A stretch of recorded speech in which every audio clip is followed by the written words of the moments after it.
Ah, there you are. You had a win Saturday, didn't you? We did, mate. We did. Yeah. All good there? Ah, it's brilliant. Really good. Really, really good. Been so impressed. Good. Right, let's have a quick shifty, make sure we're all okay.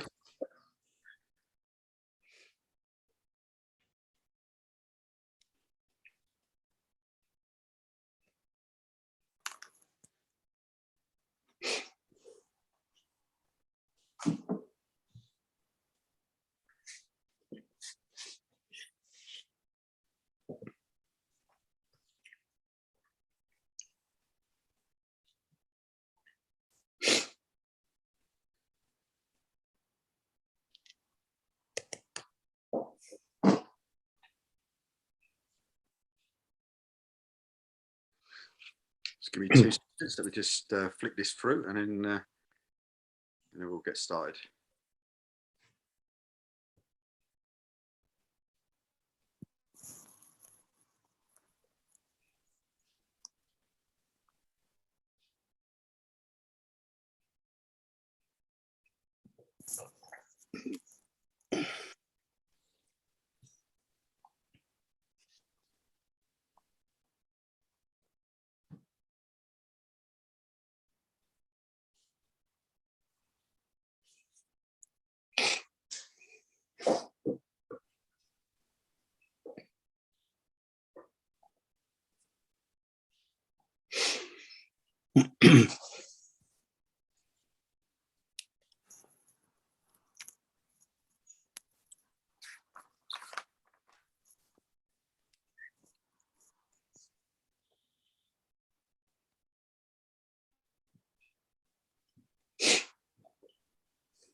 Well, welcome to the D&K Reposs Non League show, and me and Keith, we're here for the next 2 hours.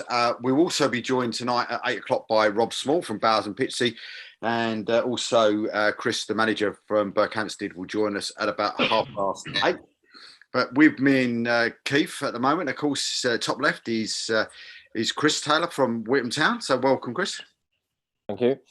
And was just laughing and joking before we went live that the man that I've seen more times than the wife over the weekend in Every Town manager Andy Lease. Welcome, Andy. Hi, Dave.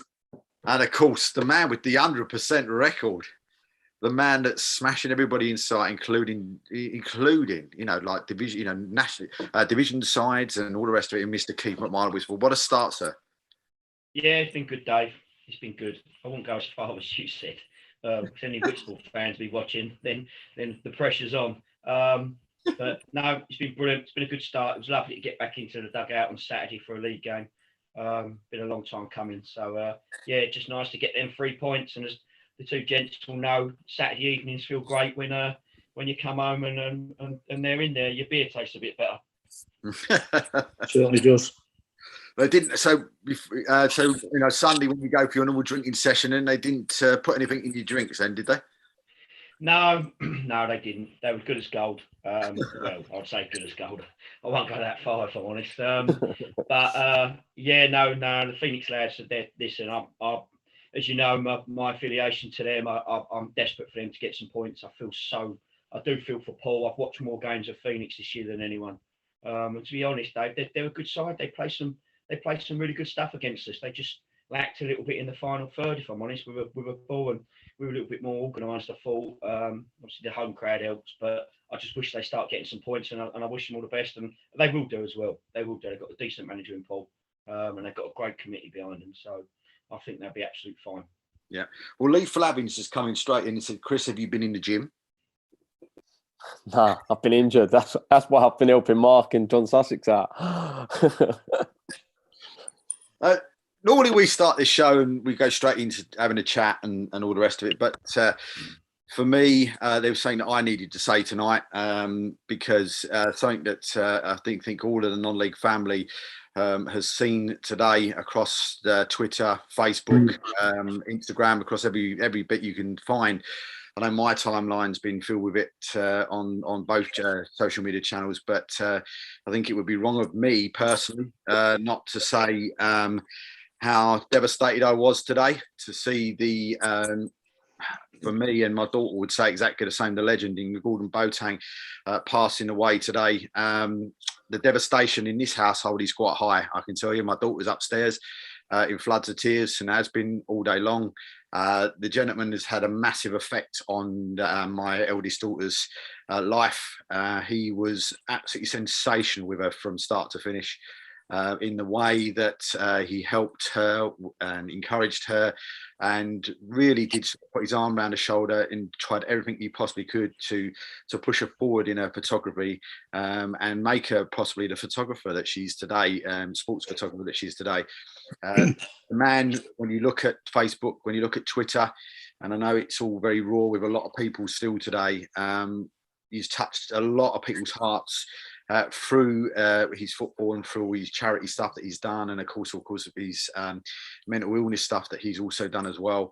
And I say you can see the devastation that his passing has left. All I can say is a massive thank you to him, because my daughter wouldn't be where she is today if it wasn't for Gordon Boateng. And my thoughts at the moment are with everybody in the family, everybody at Hertford United, and with everybody that's known him, because non-league football today has lost a real gentleman and a real superstar. And as I say, love to everybody in his family today. And we will try to do a tribute show to Gordon once it's a lot less raw with people. Maybe in a couple of weeks' time, we'll do a tribute show for the one and only Mr. Gordon Boateng, who has left a massive hole in non-league football, especially around this area tonight, and a massive hole in a lot of people's hearts tonight. So rest in peace, sir, and thank you for everything you've done for my daughter and you've done for non-league football in this area. Yeah, well said, Dave. I think just going on from what you said there, mate. I was absolutely dumbfounded when I found out early today. Personally, I've known him for a long, long time when I first got into management, and even he's always there. He's been on our show a good few times, as you said as well. I don't think this. I think just the shock, one of his age, obviously the family he's left behind as well. He kept his illness to himself as well, which was very private, and obviously we won't want to go into. But I spoke to quite a few people in football today that are just absolutely devastated.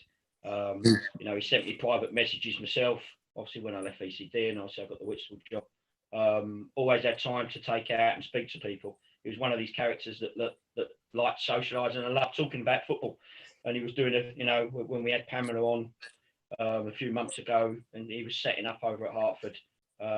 He just loved being involved, and yeah, I think he's going to get loads of tributes, and rightly so. And I don't think there's going to be too many of them the better than what you just said about the man, to be fair.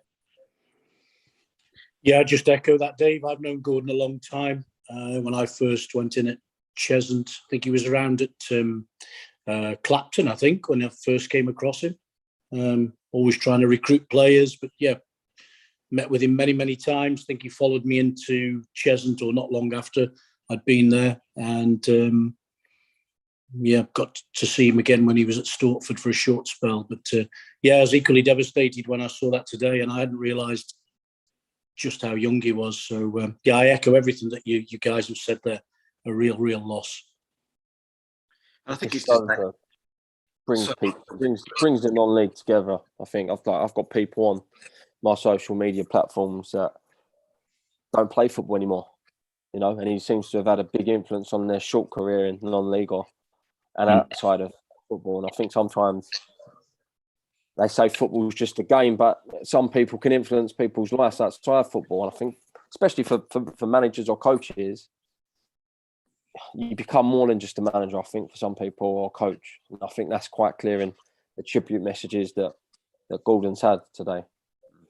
And I think just, one thing before we move on, because as I say, he's raw, and it's, don't want to sort of upset too many people, but Junior Pye put a tweet out today. So all I would say to leagues, if you're watching this, or anybody connected with any leagues, Essex, the Isthmian League, Essex Senior League, Essex Olympian League, etc.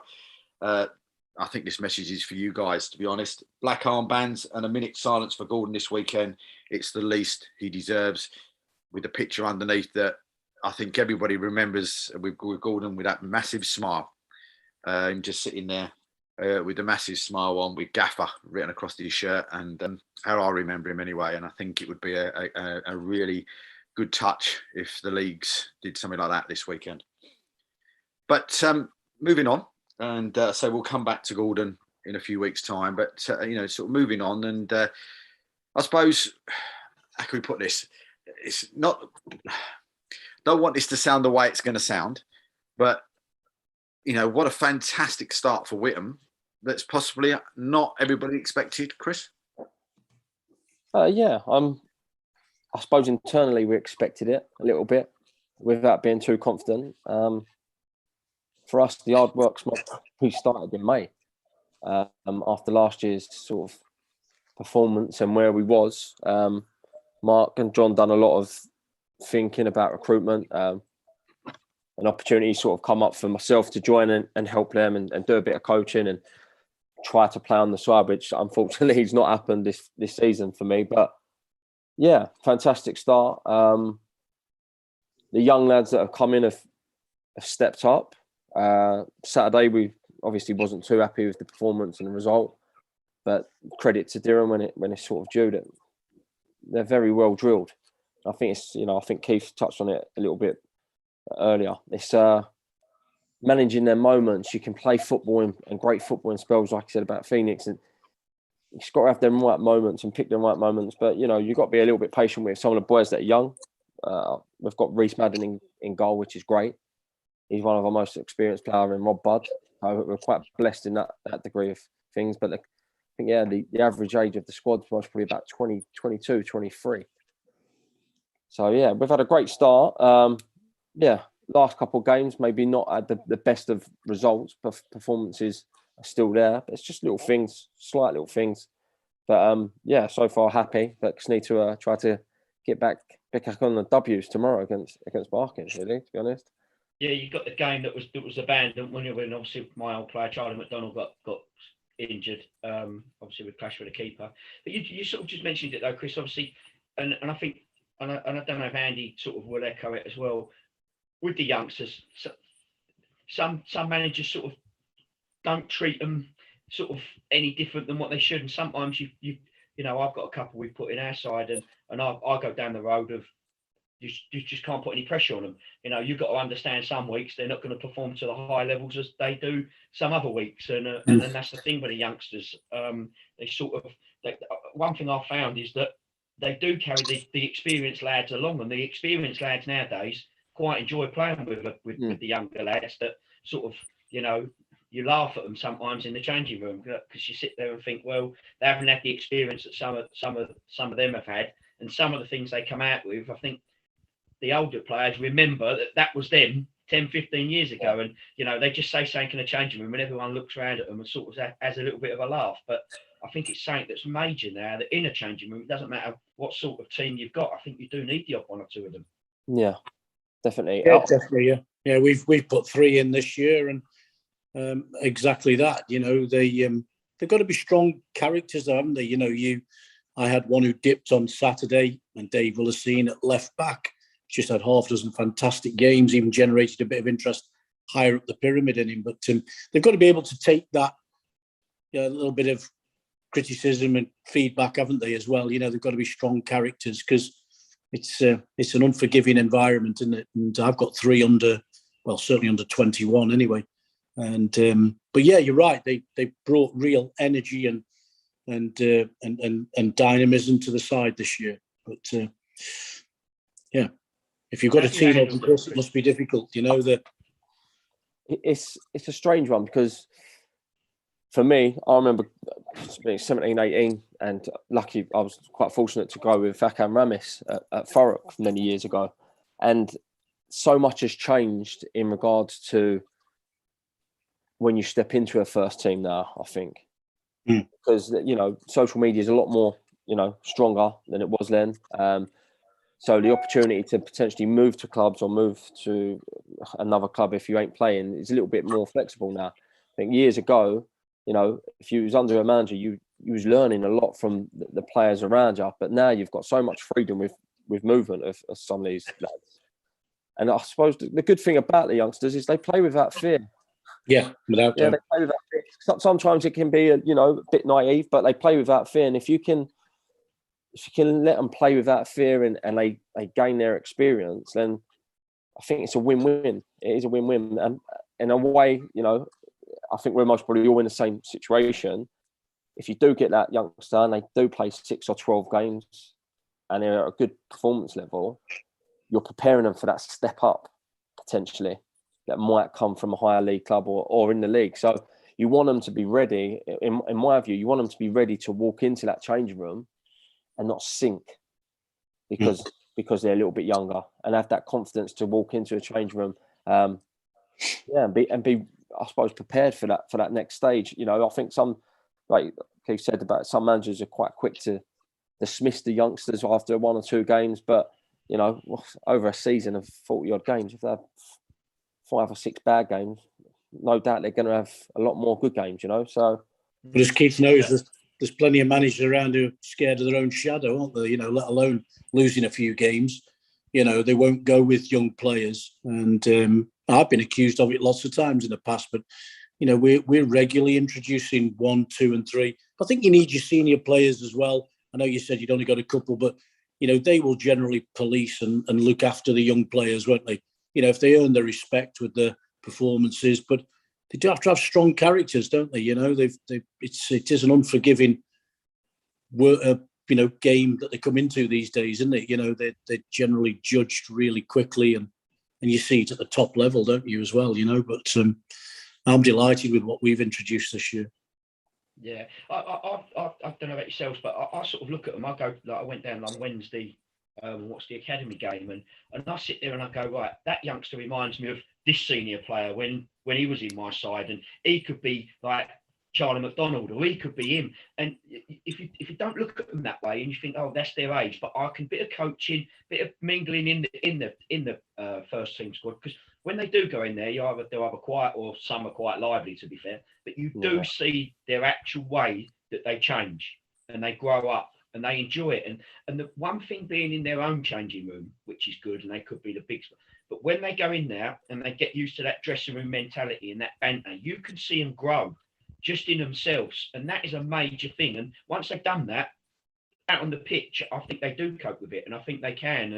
And I that's one of the things I really enjoy, and especially being at Whitstable, they said that they wanted to promote the youngsters, and like we've got 4 under 18s that are in my squad at the moment. I think all 4 was on the pitch at the same time on Saturday, and you wouldn't throw them in if they weren't good enough anyway. Yeah. But you just sit there and think, do you know what? Just with a little bit, and I think Andy was saying it, you can see that they could push on to the next level because they've got the ability. It is now just how you look after them. To be fair to Mark Benjamin, he's gave them an opportunity that maybe a lot sooner than some clubs potentially would at our level. So I suppose the old saying of maybe some of them are learning the trade on the job as such. And, Saturday would have been a good learning curve for some of our boys. You've gone 2.5 hours down the road and you've played against a very well-organised, big, physical team. So, they're going to come up against teams where they're going to be big and physical, and they're going to beat them 3-1, not lose 3-1. So, I think Saturday was a learning curve for some of our boys. And, from being a little bit older than, obviously, some of the boys that we've got, you do look at it and think, you could do with, like Andy said, 3 or 4 around them. Just say, don't worry about that, lad. I'll take care of that. You just go and play your game, kind of thing. And it does help. It does help to have a few of the sort of senior pros, as they say, in the squad with the youngsters. But now you've sort of had a half decent start, Chris, and like Dave said, unless you expect most of the people who are looking at think you'll be sort of propping up that end of the table. I think that people are saying that on a couple of aspects. One, obviously, we know Whitman's budget isn't up there with some of the others, but also, you're in the catchment area of Malden and Heybridge, Swifts, who are right on your doorstep. That also, that over the last few years have done exceptionally well, especially obviously Morgan. So now you've got them points on the board. Do you think that's now you can start attracting some of them players? You know, they can sit there, see you doing well, think, oh, do you know what? You know, we ain't going to be maybe in a red. I can actually help push these youngsters on. Yeah, I think, I do, to be honest, because no player, unless it's a big offer, wants to go and play for a team that ain't winning games. You know, unless they're being told that you're getting X, Y, and Z come in, and you've got 4 or 5 players that have been about and know the leagues and sort of got a reputation. So I think if you win games and you put performances or have a style of play that is impressive and keeps you in games, I think, definitely it's going to attract sort of players that maybe wouldn't have looked at us last season, I suppose, in one way. And I suppose it's like I said, some of the youngsters, when they come into the team, you know, if you've got a player from 25 to 30, it can sort of re-energise them a little bit when they're playing with these young lads without fear. So I think there's definitely an element of attracting maybe a more experienced player. And I know obviously Mark's always on the lookout and always talking to potentially bring players in, and there's most probably a few areas that he's looking to sort of bring players in to strengthen at the moment. But yeah, you know, equally as much as that, I think he's quite well enjoyed to sort of find a diamond and chuck him in there and let him flourish as well. So, but yeah, definitely, there's definitely that now that we've won a few games, but you know, it could all turn in a week or 10 days, as you know, 3-4 games, and then you're back in sort of a fight down the bottom rather at the top. But I think if we can keep getting the performances out and getting the points on the board, then yeah, why not? You know, no doubt. Just looking at your next few games, so I don't want to put Puffy. the fear of Christ out of you and the youngsters, but it's a shame we've got to do it. Okay. Obviously, you've got Barking, who I did fancy. I know they seem to have not their full side out in the last few weeks, but I've seen. But obviously, then you're at home to Coggleshaw, which is quite local to you. Then away to Canvey. You've got Hanwell in the trophy, which again is going to be, you know, a tough game. And then what was I saying? You've got Canvey again, but I don't know what's going on there. And obviously Malden and Tiptree. So you have got a few tough games coming up. Yeah, definitely. I think I'm on the spin of just embracing it, to be honest, Keith. You got to embrace them challenges. You know, the squad's pretty much stayed the same since the end of pre-season, barring 1 or 2. But for me, it's, you know, that's why you're in this league. That's why you've been signed. You want to be playing in them games against your likes of Canvey and Malden. And, you know, if we set out away and the boys follow it and we win, then great. If we lose and they don't follow it, then we're going to ask questions. But as long as they sort of do what Mark's asking them to do or what we're setting up in training to do, if you get beat by the better team or by a welder, you can't really argue that. But I think it's, if we keep to our processes, I think we're, you know, it's maybe a bit ambitious, but you shouldn't really fear anyone, I don't think. We're not, and I think that's most probably shown in a few of the games. If you put, you know, no fear in the players and let them sort of play their own game and express themselves, I think it does show in performances. But yeah, it's going to be tough, but I think we've just got to be equipped for it. And like you said, the characters have got to show in some of the players now. What's it like? I mean, you know, you went to Dereham last game, and you know, it's not necessarily the easiest place in the world to go to. I mean, some people I've spoke to said, you know, in that North Division, it's one of the worst places to go to try and get a result, because it is a real sort of, you know, they're a great side in their own backyard. Yeah. Very, you know, like I said, credit when credit's due. I'm not one of them people. If we get beat, we get beat fair. You know, very well organised. You know, they've got quite a few players that have stayed in that squad for a few years. I don't think they really change much when they come sort of to away games. It was a tough game. I think it's probably the most organised team that played up to date. We played them in the FA Cup, and they are full of step 3 players. Most of those players I've come across in the last 10 years at Kings Lynn, Lowestoft, Leyston. we had a real battle with them. We beat them 2-1 in the FA Cup, and I thought they were very well drilled and very experienced. Your young lads would have learnt a lot going up against some of those players. Yeah, and especially, it's you talk about having chances. Don't get me wrong; they had the better chances on the day. Fairly won 3-1, but you have key moments at 1-0. We have a chance, we don't take the chance, then we get back to 2-1, and you just think, well, if you can see it through to maybe the last 10 minutes, and then really have a go at it. And unfortunately, it didn't happen. But yeah, like I said, some of the boys, I think once they get used to it, and it's going to be certain times in games, and all you know this, you might just have to soak it up for 10 minutes and then go, yeah, next 5 or 10 minutes, then we'll go for it. I think there was key moments in the game Saturday. Like I said, they had loads of chances and most probably deserved the win thoroughly on the day. But yeah, you take a couple of chances at key moments in the game when you're on top, it could have been different. But, like I said, it is a learning curve. And you go to these places 2 hours, that's new for some of the boys. They've most probably not travelled no longer than 45 minutes to a game at the level that it's planned. So you go down there. The table doesn't lie, I suppose. That's why they're second. Yeah. I just looked at your squad, Chris. Obviously, you said you've got some youngsters. But you have got a little bit of experience. Obviously, Reece Mellon. I know you said Rob Budd. I know Buddy really well. Yeah. But I've just had a look. So you've got obviously Greg Acapelli up front, who I had for a little while over at VCD, mate. Yeah. Obviously, on his day, he's a really, really decent player. Yeah. And obviously, I think you've got Luke Stanley on your bench as well, that I see on Saturday. So you have got, obviously, there is some quality in there. Yeah. I think the unfortunate thing for us is Greg was away pre-season, so he missed a few games towards the end and didn't come back until a few weeks ago.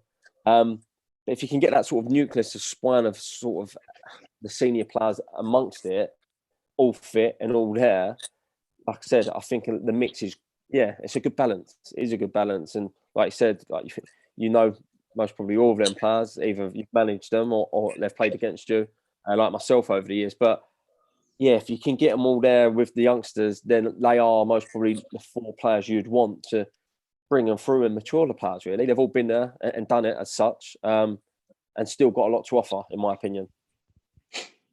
Just had a couple of messages come in from the same gentleman, and somebody that me and Keith know very, very well, in a certain Mr. Glenn Paul.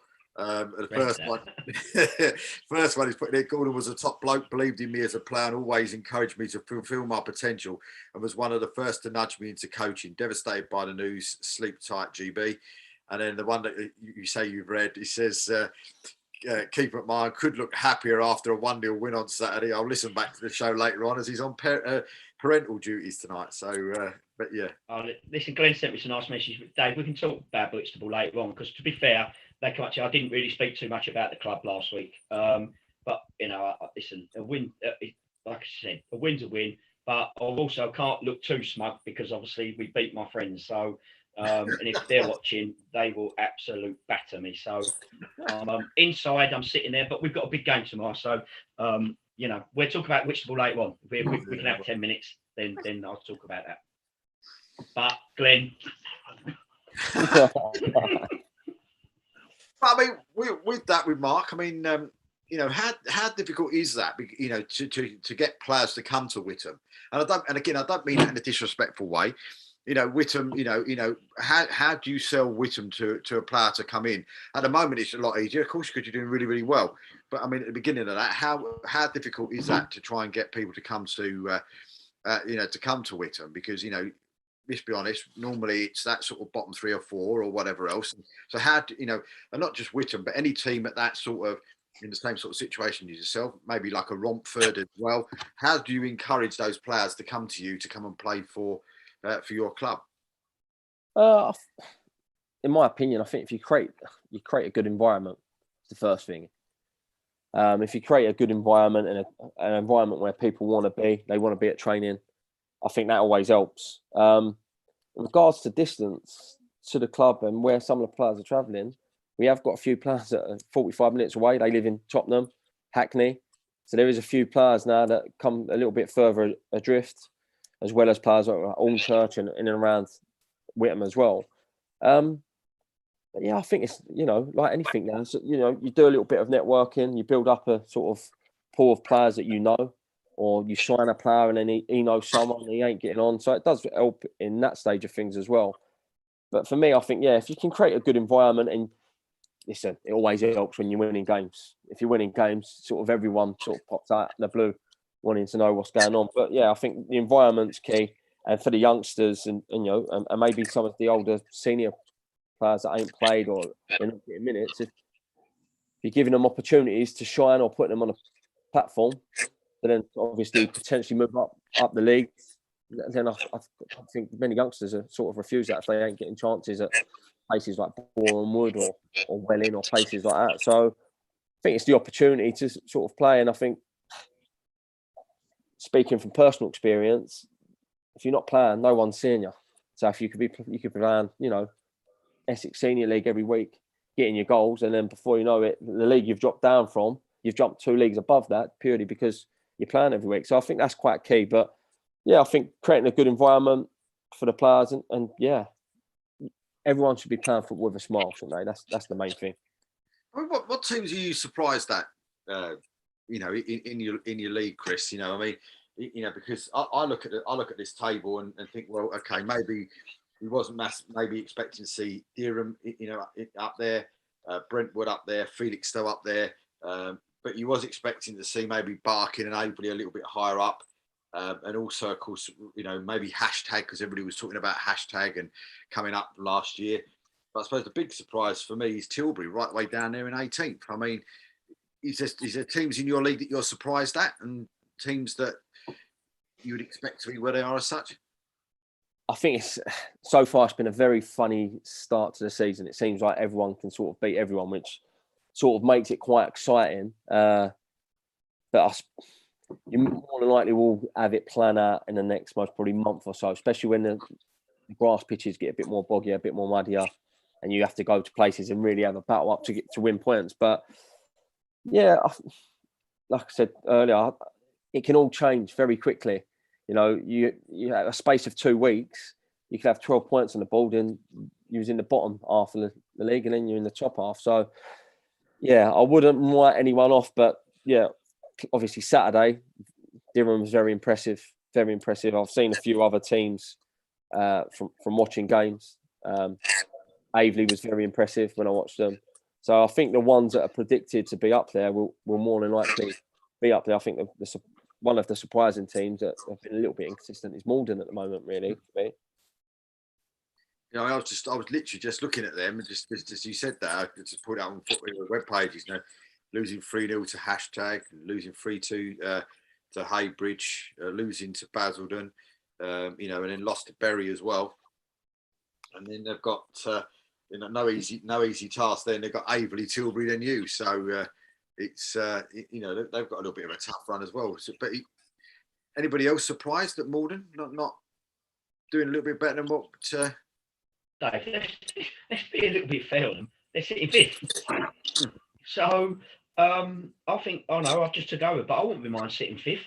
I know there's only 8, 9, 10 games, and I know Andy's sitting top, and I wouldn't mind sitting there either. But I can't actually sit there and say they've had a crap start because they haven't. Obviously they've lost a couple of players. A side like Malden could never ever keep up what they've done the last few years, Dave, with their FA Cup runs, and they've been unbelievable what the club's achieved, and they're 6 points off top. So I don't think they're struggling. So yeah, I think we could maybe give them a little bit of leeway. I think Chris, and I know Mark's just put a message on the thing, and I think a lot of teams will bite your hand off even if they finish fifth at the end of the league, end of the season, because they're in the playoffs. And they're there and thereabouts. I think they've been brilliant. If you look around, and like I said, I'm looking at the league and I'm looking at Tilbury was a surprise. I won't lie. Because they've done ever so well. Then you've got, you could even say you've got to look at Average. And I know Julian's gone and they've got a new manager in there, but it's so early at the moment. I don't, the league, unless you're sitting at the top and he's sitting there, you can't, you don't look at the league table, do you, gents? Of course you do. No. So, no. But just looking at the league, I am going to say this because we haven't spoke about it, Dave, but I was surprised with the sacking of Darren at Aldbridge with what he done there. Obviously, there might be different scenarios in that, and they haven't had the best of starts, but that was a little bit of a surprise. But that league is very, very strong. We've said this from the first week. We said it's most probably the strongest league out of all of them, where everyone's got a chance to get in, the playoffs. It's very, very. There isn't really many poor sides there. So, as Chris said, I think in a couple of weeks you can win 2 games and you're in the playoffs. You lose 2 games and you're looking over your shoulder, thinking, "Oh my God, relegation battles." But 8-9 games in, I don't think you can really say too much about it unless you've got 100% record. For me, over the Christmas period is the most important time. I think most of the time in these leagues, especially with the games coming thick and fast. When you go into that sort of December period into January, if you can get a run of wins in that period, it sort of just lifts you up. It's sort of, like you said, it plans out sort of who's going to be there or thereabouts. And as you know, a lot of clubs tend to cut their budget if they ain't in the position where they want to be come around that time as well. Like you said, a week's massive. I know, like you're playing tomorrow, and obviously so we obviously we've won our first game Saturday, but if we win Tuesday, and it's all ifs because they're big ifs, at this level of football is. And then we got to. You could sit there within ball, and all of a sudden you're sitting there confidence, or you lose all 3. And people around you, that's why we love it. That's why the buzz is around, and you do look at your games and think, well, we need to win that. But I think to win at any level at step 4, especially step 3, because I've been there, and Andy, what a job he's doing, and we'll talk about that in a minute. It's really hard. It is hard to get them 3 points. I think Chris is right. Winning at Christmas time, but I think when it's evenly matched across, I'm looking at that league. As you say, I would imagine a lot of evenly matched teams there. I think you've got to put runs of 5 or 6 games, unbeaten runs together at key times. I agree, because inevitably you are going to be dropping points, various stages.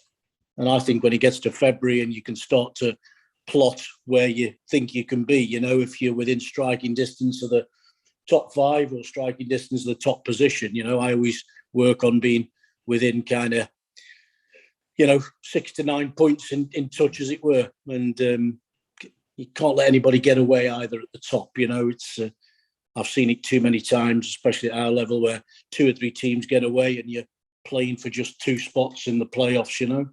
So I know much used and not sure what it means these days, but consistency. If you can keep putting little runs together, you're going to have a chance. Well, you seem to be a very popular man, Chris, because Jack Hayes has come in and said, Chrissy T, rumour has it you're trying to recreate the coaching methods and styles of Jack Hainsey Hayes. Mark's come in and said, credit where credit's due. Taylor has been instrumental in the success to date. And he's then said, sorry he couldn't make it tonight. Wish we're all well. So quite a popular young man. I've been playing football for too long, that's why. Tell us how you get involved there then, Chris. Obviously, tell us the people watching. We do know a bit about Whittam, but we can go more into that. But obviously, Mark got you in, and obviously what you've done beforehand. Yeah, so I actually sort of got involved with going to Whittam and meeting Mark through Paul King, which I think he played for you. Oh, I love Kingy. Both Kingies, his brother was my assistant as well. Yeah. I played with Kingy years and years ago at Tilbury. He then got involved initially when Mark got the job at Whittam. I'd sort of moved back towards where I live now in Benfleet from Romford. So the option come up to go there. I left Romford after being there for a few years with obviously Magic. And that's sort of, I've been there. I don't think I've actually played an official game because I've had 2 cancellations for the last 2 seasons. So all them games sort of got swiped off. So I think I'm still waiting to make my debut, actually, to be honest. But just got involved like that. So you are not on appearance money then. Yeah. Got involved like that, and things changed. Obviously, times changed a little bit. Opportunity come up in the summer. Mark sort of asked what I wanted to do, whether I wanted to carry on playing coach, and I've just supported Mark and John Sussex sort of since then, really. Big eye opener for me, to be honest. I ain't going to sit here and sort of butter that up, and you don't realise until you see the other side of the game how much time you managers and coaches spend chasing players, chasing cones, chasing balls, chasing everything. So, yeah, it has been an eye opener for me in that aspect of things. And yeah, the phone don't stop ringing, does it? You know, No. Makes you laugh, Andy, doesn't it, when you hear someone like Chris say it for the first time? And you just look at them and go, well. The amount of players I've had who've gone into management, I had the same conversation with them. Listen, your life will get consumed. It's part-time, full-time if you do it right, and you lose your evenings. They'll say, "Oh, yeah," but you're absolutely right. It done properly, it does consumes your Keith, doesn't it? My missus went to me, "I'll see you in another 10 years." Fair enough. Well, so there's just been some news come down. I don't know how long ago it's been broken, but since a few hours ago. Margate manager Jay Saunders has appointed former Whitstable Town manager Lloyd Blackman as his assistant manager. Yeah, I found out about that at the weekend. No, not on Tuesday. I think the chairman told me. Listen, Lloyd's a top lad, Dave. I don't know if he was a good player as well. I've known Lloyd and I spoke to him when I first took over the job as well. He stepped down for different reasons. Sometimes people need a fresh challenge. Margate's obviously local. I know Jay well. I know Jay's been looking for someone after Coyley left. Hopefully it's a great fit for them. They've been picking up some results. They've done well. I think Andy will speak to. I'm not sure if he's played them yet. Yeah, they beat Enfield. Yeah, I see. Yeah, no. 95th minute. Yeah, sorry, I didn't mention them. All right, no, I'm over it. No, but like I said, he'll add to them. So yeah, no, hopefully it fit in really well there.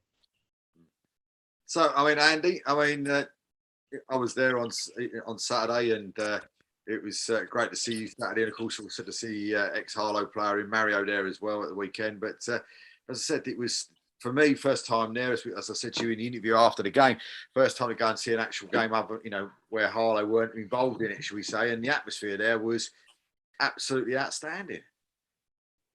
It always is, yeah. I mean, we're a little bit unique with a supporters-owned club, but one of the features since I went in there, we will take anywhere between 50 and 100 fans to away games.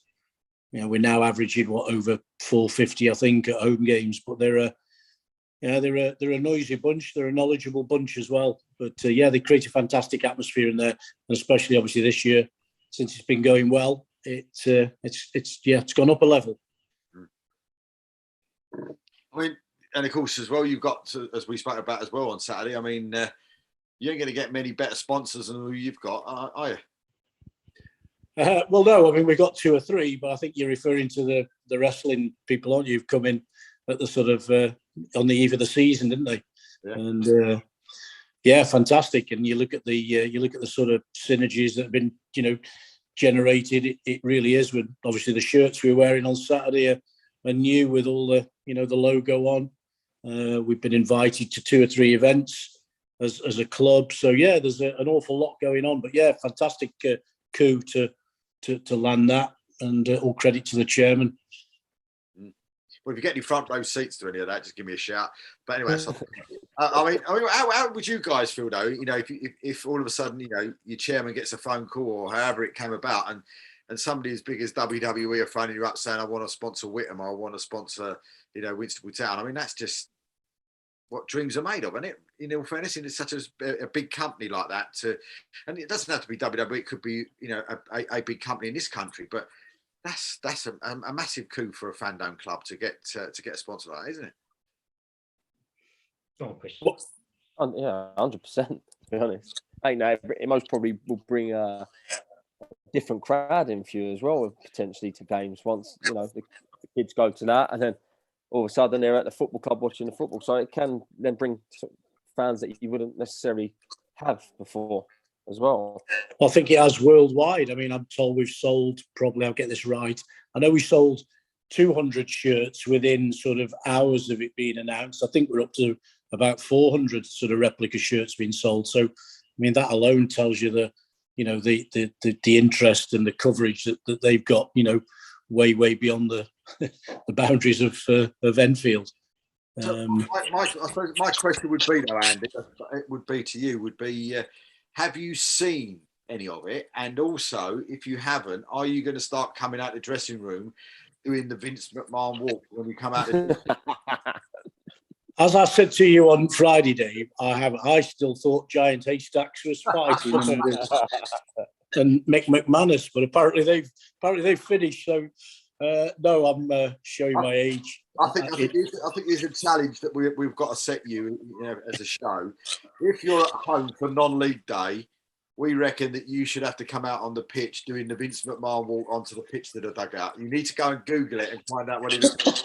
No, don't worry, the players will tell me. I mean, you've seen our goal celebrations. You know, they throw a wrestling move, don't they? Now some of our lads when we score. So yeah, it certainly captured their imagination. But yeah, I need to get out a bit more, I think.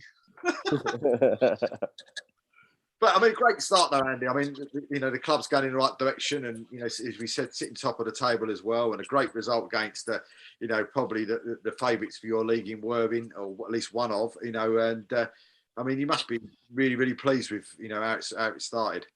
Well, I said to you, I can't, and I've been doing this 23 years. I can't stress enough how pleased I am. When you think that we had an absolutely torrid pre-season, the worst in my career for various reasons. I think the way we all came back to the game after the lockdowns, and you know, just the time we'd had off, but a number of things conspired around us, and we were working hard at getting fit, and probably, you know, we worked incredibly hard at our fitness levels, and ran into a few games where we'd kind of overdone it a bit, and but we'd lost one or two players, and I couldn't get other players committed, and it's quite a bit going on, and so to have a pre-season like that, and I know it proves the old adage, you know, don't worry about what you do in pre-season, you know, it's when the season starts that matters, and never a truer word. I mean, you know, we got off to an absolute flyer at Carshalton, and one or two things dropped for us then, the likes of Mo Fall re-signing, and we haven't looked back. So yeah, I'm a little bit surprised, or I certainly was after the first 4 or 5 games, but then, you know, it started to piece itself together, and all the bits of the jigsaw that I tried to bring in were there, and yeah, I think we're there on merit. You know, we've been excellent. We've got a real resilience about us as well, which I think you saw on Saturday, Dave. You know, we dig in. We don't know when we're beaten. We've changed a few things. You know, the way we train, the way we prepare. We've had Ian Hawke come in, who'd been at Southend for 7 years. You know, another A licensed coach to go alongside Mario. And yeah, we've worked extremely hard at what we do, and I can't say how pleased I am with what we're doing and where we are at the moment. Okay.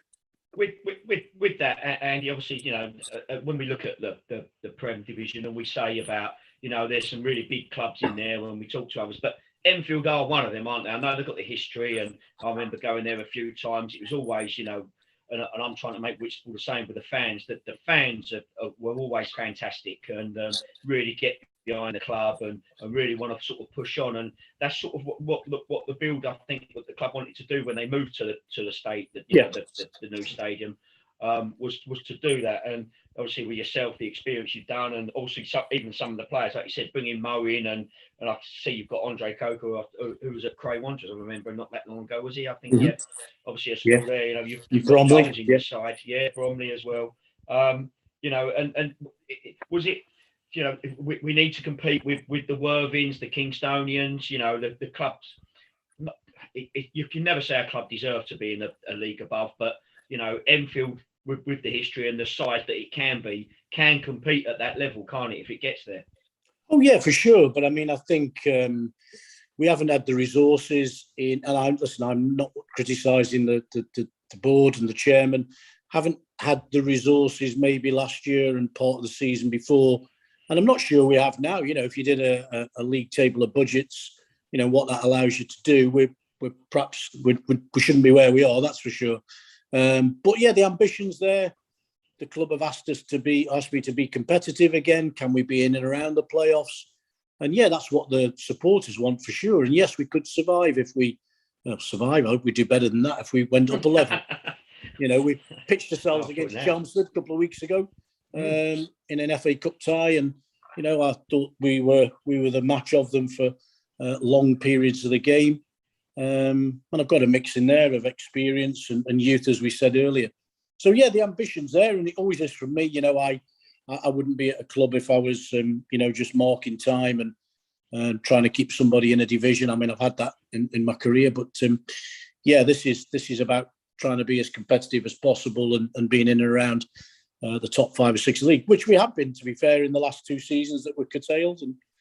And I felt we had squads then that were capable of staying up there, but we'd fallen away the first season I was there. But I feel we've got a good balance now, and they're talking with Chris earlier. I've got quite a bit of experience in there. Those type of players who play the same way 1-0 up as they do 1-0 down. I've got some good steady heads in there. Added people like Nathan Smith, who'd been a professional at Yeovil and Chesterfield. People like that have come in and really steadied us down. And it's the ambition's there, Keith, for sure. But we're only a quarter of a way through. We're averaging 2 points a game. Keep that up, and I'll be absolutely delighted. Well, 2 points a game, minimum playoffs normally gets you in the sort of promoted anyway. But obviously, we spoke a bit about the Fans Own Club, and obviously, another one in Lewis is in the top 5 as well. Do you think that's obviously the way forward, or is it obviously they had sort of issues as well going back? Is it sort of you just with a Fans Own Club? Is it you just need the people that the committee and that to be the right people to lead the club forward? I think so, yeah. I don't know, it's probably not for everyone, but it works for us. And as you say, it worked at the time the club was set up. I mean, it's the 20th anniversary this year. And all the guys at the top, those who are elected onto the board, they're all fans. But the fans who are not on the board are also very knowledgeable. Everybody has a share in the club, so it's everybody's club. And whenever we ask for additional resources, I mean, last year we were asking for money to improve floodlights. That everybody's there. It's a fantastic response.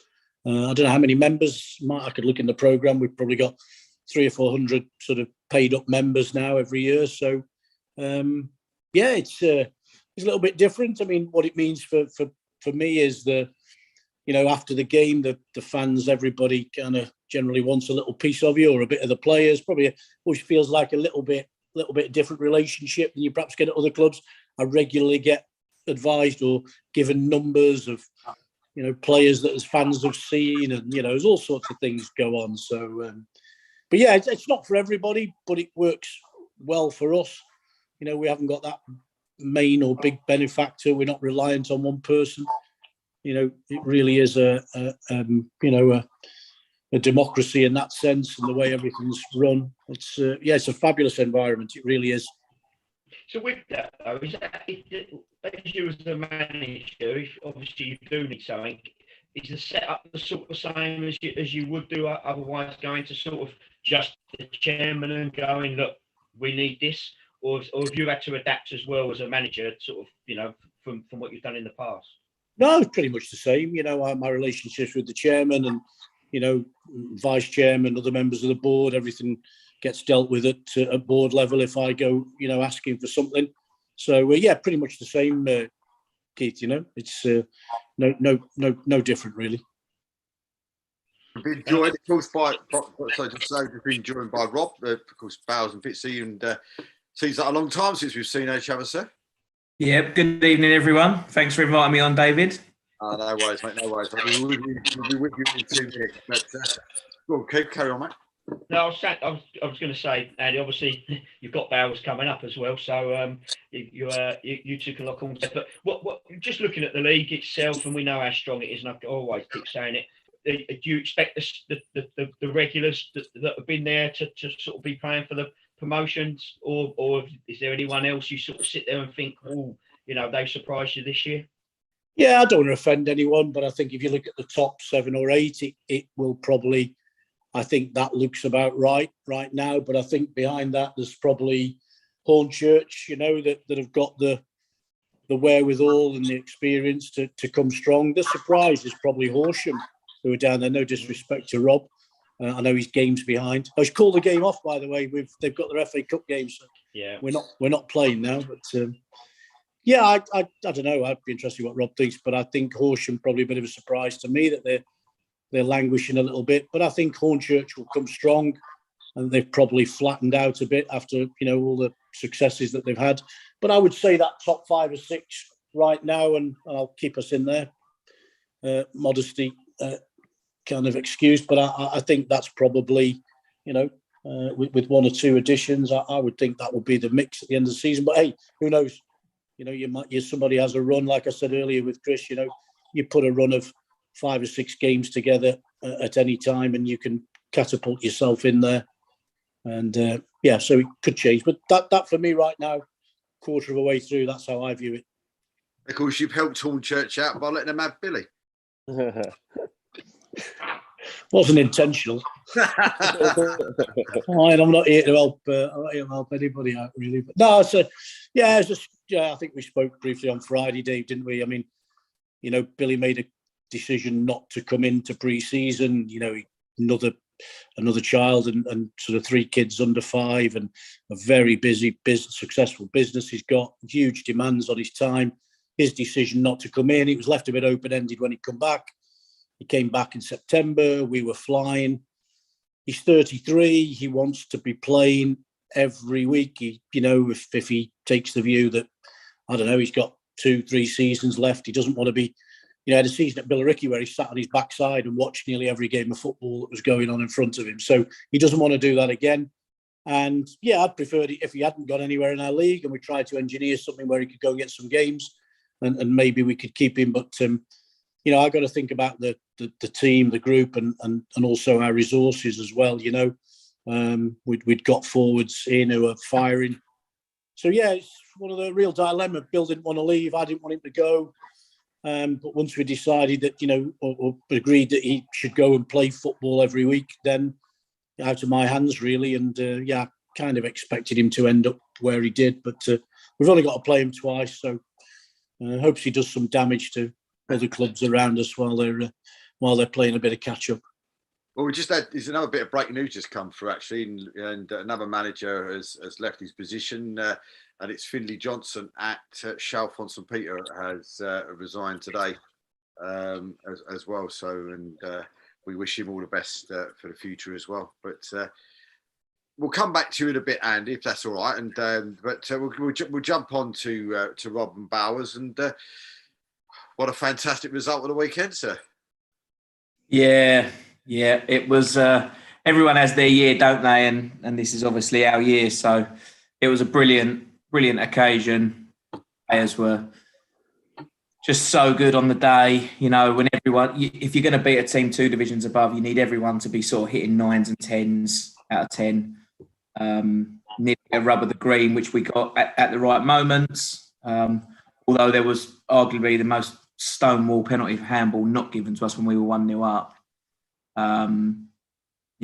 They hit the bar at 0-0, and just everything that we sort of planned for on the day and everything that we sort of did just worked. So it was just, thankfully, probably a good time to play Aldershot, but we were well made for that game, if that makes sense. They were good opponents for us in the way that we play.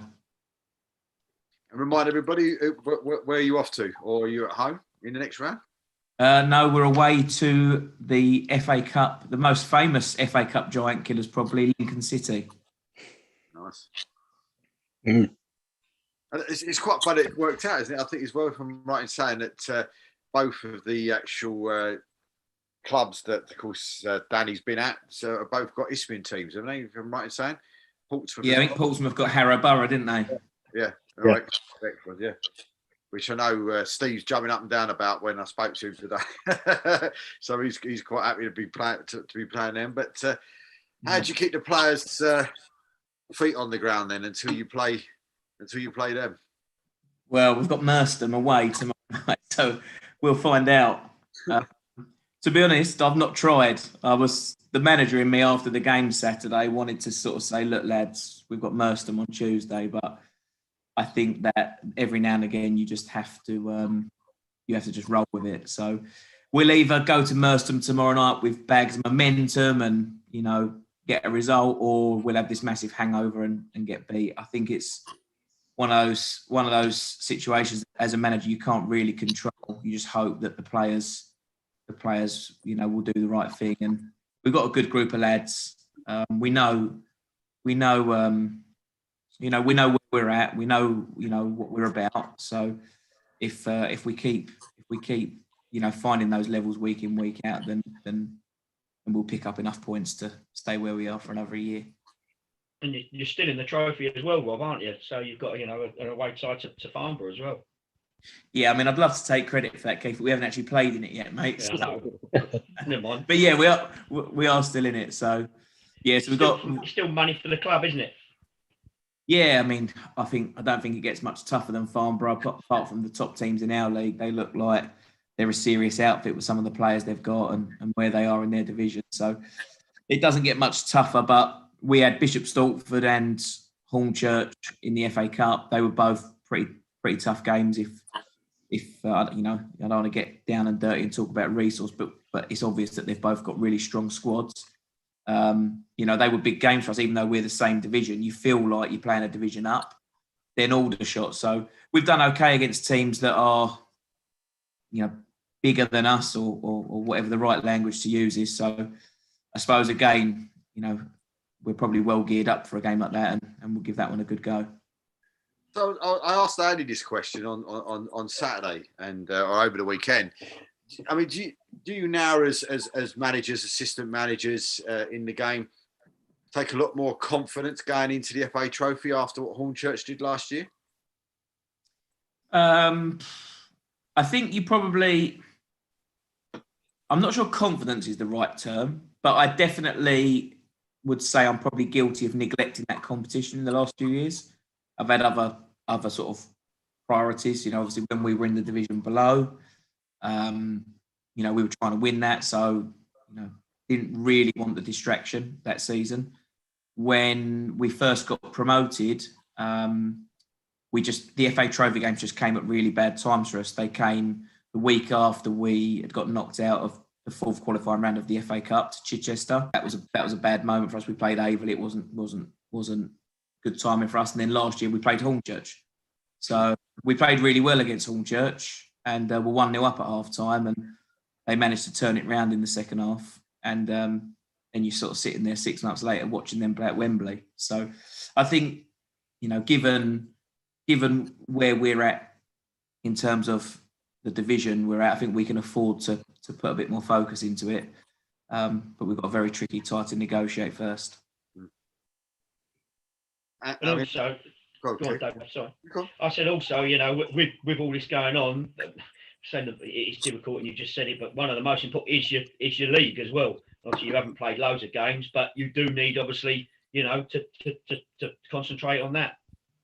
Yeah, and look, league table doesn't lie. We are where we are, and that's where we deserve to be at the moment. We can cry over spilt milk and points we've dropped when maybe, you know, we shouldn't have done. But the league table doesn't lie. So what we've got to try and make sure we do is, when this FA Cup journey comes to an end, we've been sort of saying for a couple of weeks now, we're telling the players it's going to come to an end. Obviously now it's sort of continued a bit further, and, you know, maybe one in 50 times we beat Lincoln and it carries on, but it's going to come to an end. And what you don't want to do is sort of come back and look at, you know, a relegation battle. I think we're strong enough to not be looking over our shoulder, you know, come the end of the season. But the proof will be in the pudding, and we have to pick up points and climb up the table and find ourselves in a more respectable position before we can rule ourselves out of that sort of dogfight. With the FA Cup, though, Rob, obviously the way it goes and the trophy, like every couple of weeks, and you do sort of fall behind it. We spoke about this before, and can that put you in that position, though, without you even like kicking a ball? Because you look at your fixtures, all of a sudden you're 3, 4, 5 games behind, and all right, you've got the all-weather surface, so really you're not going to get anything out. You know, your home games you're going to get in anyway. But you know, can you sometimes look at it and think, oh, no fault of your own, you are where you are? Yeah, and I think the tough thing is that if you're going to do well in this division, you need a bit of luck and fortune with players' fitness and availability, because everyone's got limitations. Whether you've got a bigger budget or a smaller budget, you've all got a certain amount that your squad can cope with.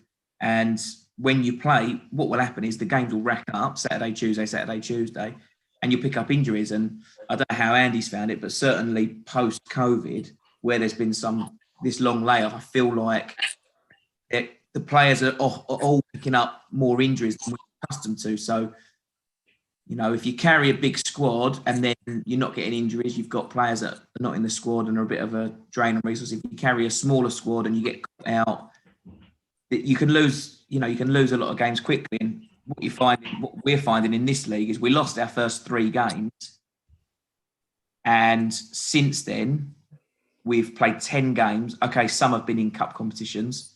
We've played 10 games and we've lost 1. So we had an 8-game unbeaten run. We've lost 1 other game, which was to Kingstonian, top of the league. We're still in the bottom 3.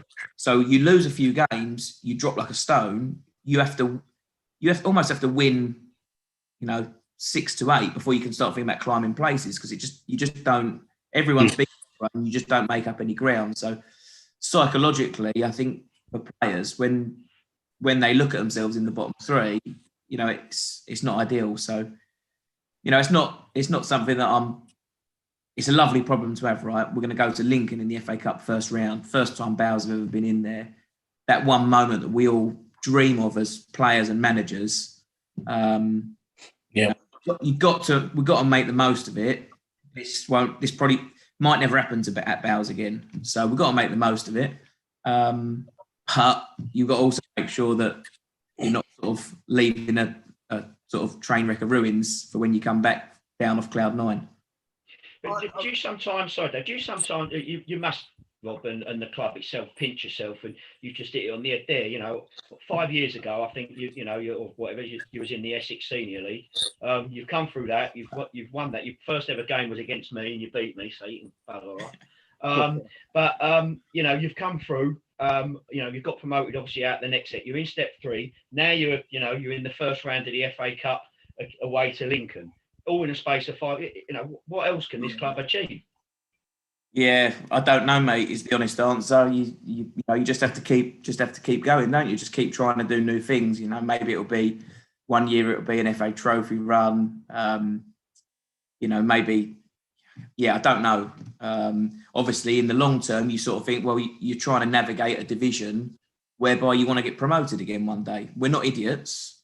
Number one, I think Andy now put the nail on the head. Top 5 at the moment, plus Folkestone in 6th. Just incredibly strong teams and squads. And you've got the FA Trophy winners that are in the bottom half at the moment. They won't stay there. So talk of, Bowers making playoffs this year, I'd be insulting people's intelligence if I started talking like that. What you do want to do over the course of the next few years is allow those bigger clubs to take their promotions and move on. And naturally, the league will, you'll almost sort of propel up the pecking order, if that makes sense. And you'll be a bigger club. Players that are step 3 standard at the moment that look at Bowers and Picks and think, who are they? Once you've been there a few years, they go, oh yeah, Bowers, they're all right. And then you can sort of evolve the group of players you've got and sort of become a bit more formidable at the level. So we always want to keep tearing up trees and looking for the next moment. But it's been great. We've had a lot of success, and that's obviously, I've played my part, but there's so many other people to consider. And when I looked around Saturday at what was going on, I'll be lying if I said I didn't have a bit of a tear in me. I think, wow, can't quite believe it's happening. With that draw though coming out on, for the first round, I mean, would I be right in saying maybe clubs might be a little bit disappointed that it wasn't at your place? Because then maybe that would have been a guaranteed 70 grand in the back pocket because you probably would have been on the TV. Where if you're playing away at Lincoln, it's probably takes that sort of maybe that opportunity away. Yeah, I'm still harbouring faint hope of the TV, given that Lincoln had their big FA Cup run and the giant killers could get giant killed. I'm hoping that someone out there pitches that. But But yeah, you're right. From a selfish perspective, I was hoping that we'd get a home tie against a league club and it might attract the TV cameras. I think from the club's perspective, financially, you know, I think Lincoln's average ticket price is about 20 quid, something like 20, 25 quid. And on a good day, they get close to 10,000 in there. So I doubt that there'll be 10,000 through the gate when we play. But if it's a substantial number and you're splitting the gate, I would like to think that economically the club will still do well out of that. And I think if you get shown on any sort of highlights, you know, there's a little you know, booster there too. So I think you're guaranteed that anyway, Rob, aren't you? X amount of money, because you do. I think don't they show every goal that goes in live, even if you're not on TV in the first round? You get, I think, radio money, and then if I'm right, whoever's in the first round, I think, especially if you're non-league side, you go into some pot, and then any replays or whatever on TV money gets shared out in that first round. I've got no idea, Keith. This is, and do you know what? No one at the club's got any idea, because it's just complete new. It's a new world for us. The social media. I mean, you can imagine, right? Lincoln City fans, they've drawn Bowers and Pitsy. They think they're playing a bunch of accountants. So it's crazy. You know, you're getting tweets from all over the place saying, you know, who the F are you lot? You know, so it's great. You know, like, I wouldn't say we're national news, but I'd certainly say we're reaching a wider audience. So yeah, it is surreal. I mean, for me, Bowers and Pitsy has been my life for 8 years. I think how can you come across people that don't know what Bowers and Pitsy have done? But you find them in our league. You know, there's teams that don't really know anything about you, and of course now you're going to Lincoln. So, but yeah. I mean, one of those things as the chair, and it's about to sound a silly question to ask, really, in a way, but as the chairman sort of come up to you and said, look, you know, we're going for the draw, because we can get them back at our place, we might get the TV money that way round, because it might, you know, because you could get through, and you could get somebody at the same sort of level. Do you know what I mean? You could end up joining maybe, you know, AFC Sudbury or something like that in the next round, and then you're not guaranteed again. So, you know, has there been sort of any contact through saying, look, come on, you know, Rob, we're looking for a draw here to try and get them back to our place? Trust me, Dave, there'll be no one playing for a draw more than me, mate. Emma doesn't need to say anything. I'll take that all day long. But yeah, no, he hasn't said anything like that. I still think he can't quite believe.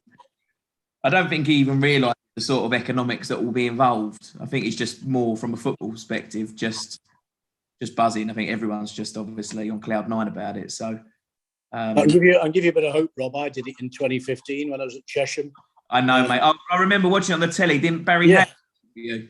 That's right. Well, yeah, he came on 77th minute, and yeah, I'd gone there to set up to draw, and he put one of my forwards through. The keeper had a bit of a howler, and we came away with a 1-0 win. Was it Bristol Rovers?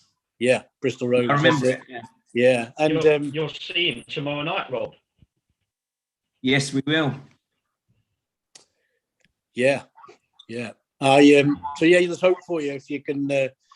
Go and set up right, and you just never know on the day, do you? And just on the finances, Rob, we went there first round, then second round proper at Bradford City, and the BBC both times asked us to move the game from Saturday afternoon to Sunday afternoon, so you're on extended highlights, and you get another 15 grand for that. So you just have to answer a phone call and say yes. And Sunday will be delightful for me because one of my best friends is getting married on the Friday, so. Hotels booked and all sorts for the Friday, so it would be a delight if we could get the game moved to a Sunday. Well, Andy, we've been joined by a gentleman that he's in the same club as you, because he's sitting top of the table as well. In young Chris there. So welcome, Chris. How are you? Evening, gents. How are we all? Not too bad, sir. Not too bad. But as we said, sitting top of the South Central and making it look easy, mate. No, I wouldn't go nowhere near that far. It's actually it's not a great place to be at this time of the season. I'd rather be top in April. It's a good start, but as you know, it's football cliche. It's early days, and to be fair, if this was only 7 or 8 years ago, we wouldn't even see a table till 2 or 3 games time. So yeah, it's positive. It's a good start all round, but it kind of brings a different pressure with it, where the expectation sort of goes up than where it was, and maybe a bit the pressure goes up, and then people are expecting you to win rather than if you won, it was it was more of a good game or a good victory. But you're top of the league early doors, it's only a positive. But like I said, it means nothing unless you're top come April. So. Well, Chris, it's rude of me not to introduce everybody else. We've got, if you can see on your screen, it's the same as what I'm looking at in front of mine. We've got Chris Taylor, who's assistant manager at Whittam in the Isthmian North. We've got Andy, and he's the manager of Enfield Town, sitting top of the Isthmian Prem. I'd be wrong of me not to say that. And then we've got Rob Small, manager of Bowers and Pitsley. And of course, we were just talking about their FA Cup draw going away to Lincoln in the first round of the FA Cup. And sitting at the top right just next to me is my co-presenter in Keith McMahon, now manager with a 100% record at Whitstable Town. Yeah, nice to meet you all, gents. Especially the Bowers and Pitsley manager. I've watched the highlight of your goal about 15 times over the last 24 hours. Unbelievable, mate. Well done. Really well done. Thank you very much. Thank you very much. I bet you watched it about 50 times, I reckon. Yes. Honestly, goosebumps every time. It doesn't get old. In terms of your league, how are you doing in terms of, sorry, I should have done a bit of research, but are you doing well the other end and all? Let's move on from that. Okay, no problem. Well, that makes it even better then, doesn't it? Really? Yeah. We've not actually completed a season at this level yet, so we're still sort of finding our feet, learning every game, and we'll be okay. There's no doubt about that, and we'll establish ourselves. But it doesn't look great at the moment, but probably doesn't tell the full story either. Yeah, well, if anything, I mean, financially, it should put you in a better stead to settle the place down a bit and all, if that's what's needed. Do you know what I mean? So I've definitely got conversations planned for the summer. Don't worry about that. Yeah. I bet your phone's like a bloody hot potato at the minute. Rob, just obviously, let's go back to the FA Cup thing, and obviously, you mentioned it about the club and the size. Obviously, there has been some TV cameras down at your ground when Hashtag were there in the FA Cup on the whatever channel that was on. But just with it, how are you going to adapt, or if you spoke to the players or the club about, obviously with the limelight now that's going to come with it publicity wise, which is brilliant. People will sort of know who Bowers are, but it is going to be a busy few weeks with you, with obviously certain cameras wanting to talk to you, interviews and players, etc. Is this now what the club's sort of got to grab hold of and sort of really sort of push what it's looking to do? I think. Yeah, I mean, from mine and the players' perspective, I think it's more just a case of try and enjoy it, because I think as children, you all dream about being professional footballers, and this is maybe the closest thing that most of us will get to tasting that, and what it might be like. I think there's obviously a responsibility to conduct. Everyone should conduct themselves, like you say. There's more eyes on them, so conducting yourself in a certain way is going to be important. And I think from the club's perspective, I mean, obviously the onus is on them as committee members and whatnot, that they've got a real opportunity here to leverage this limelight and make it count, and try to sort of build the club's brand, and that will help financially, for years to come, because, you might attract new sponsors, you might attract, there were tons of people there Saturday that I'd never seen before, and tons of people tweeting about being at the game and what an amazing club it was, and the community club, and you've got to just sort of cash that in, and, those people that have come down Saturday and had such a great day and seen everything that is great about non-league. It was brilliant from that perspective. Try and make sure that these people don't just jump on an FA Cup bandwagon, that they actually, affiliate to the club and come back regularly. And, the day that Bowers then get, 300 or 400 through the gate, again, you talk about resources, we're probably average 150 now, 150 people. When you think about that compared to Worthing, that probably average 1,000, and just do the maths on that at an average of £10 a pop. Every time Worthing play at home, there's probably £10,000 coming through the door. At Bowers, is £1,500. You've got to take out officials and that, and then obviously you add receipts from the ancillary income like the burger vans and the bars. I dread to think how much money a club like Worthing through the door, went on a match day. So that's the gulf, and you've obviously, if you want to, carry on progressing, that's how you do it. You need people to keep coming through the gate. So that's the opportunity that the club has, and hopefully there's people out there behind the scenes that are sort of looking to take advantage of it. Certainly could be interesting. I mean, Chris, you ever been involved in a big FA Cup run? No, sorry. Go on, mate. So Chris, I forgot there's now two Chris's on there, so probably Chris Taylor. Sorry, Chris. Yeah. Chris Taylor, have you been involved in any? The furthest we got was with Wolverhampton Forest when Wally was the manager. Keith, you must probably remember Wally, and that was down there. Of course. Yeah, I think we went down to Wemstead. I think we got to the third round proper. Then we left against Hamilton and Richmond. Yeah, went down to Wemstead when I think they played 7-1-7. Didn't concede hardly any goals, and went down and beat them sort of 5-2. But then Hamilton and Richmond beat us at home, but it brought money in. I think it can be a good distraction away from the league sometimes, and I think it can be a bad distraction, like Rob said a little bit. If you get momentum in the cup run and it flourishes in the league, then it's great. If you don't get the momentum, then it seems like players, are they concentrating on the cup run rather than the league? It all sort of plays into it. But if you're winning games, everyone's fit and everyone's available. So yeah, just embrace it. I think it's second good run you've had in it, Rob. Well, in a cup competition at Bells, because you've done it a few years ago in the Vars, wasn't it? Yeah. Mastering it, Rob. You are mastering it. Don't make me blush. Stop that. With it, though, with it, and again, Andy, coming to you and just going over what you were saying there, Chris. Obviously, with the FA Cup, the players and that love it, but when you're a non-league side and you've got a massive fan base, pretty similar to yourself, and that most probably, if you was in the first round, probably you would easily get over the 1,000. It's them that get that buzz as well, isn't it? They believe the FA Cup's that magic word for them. For any team, as much as Rich just said, Rob, your fans will love going down to Lincoln. Harrow are going to be absolutely jumping through the roof going to Portsmouth. It is them that actually, the players want to do it, but it is that buzz that them supporters would dream about going there, actually watching their club that they love so much at a pro side. Yeah, I think we went to Bristol Rovers and took 800 with us.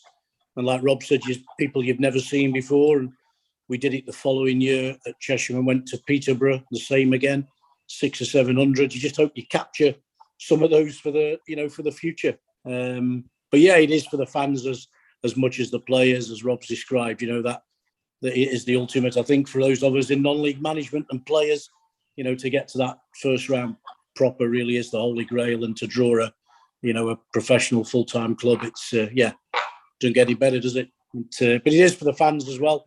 I'm sure Rob will see that. I'm sure they'll take probably 6 or 7 times their average home gate to travel with them, and fabulous, something to look forward to. Real challenge though, Rob, like you say. I think we were the same playing FA Cup. You'll have FA Trophy as well, won't you, in between times? And you can be at Bristol Rovers like we were on a Sunday in front of 7,000 people. And I think we went to Bedworth on the Tuesday night in front of 140 people and got whacked 3-0. It's you've got to look after the players somehow and keep them on an even keel. But great problem to have.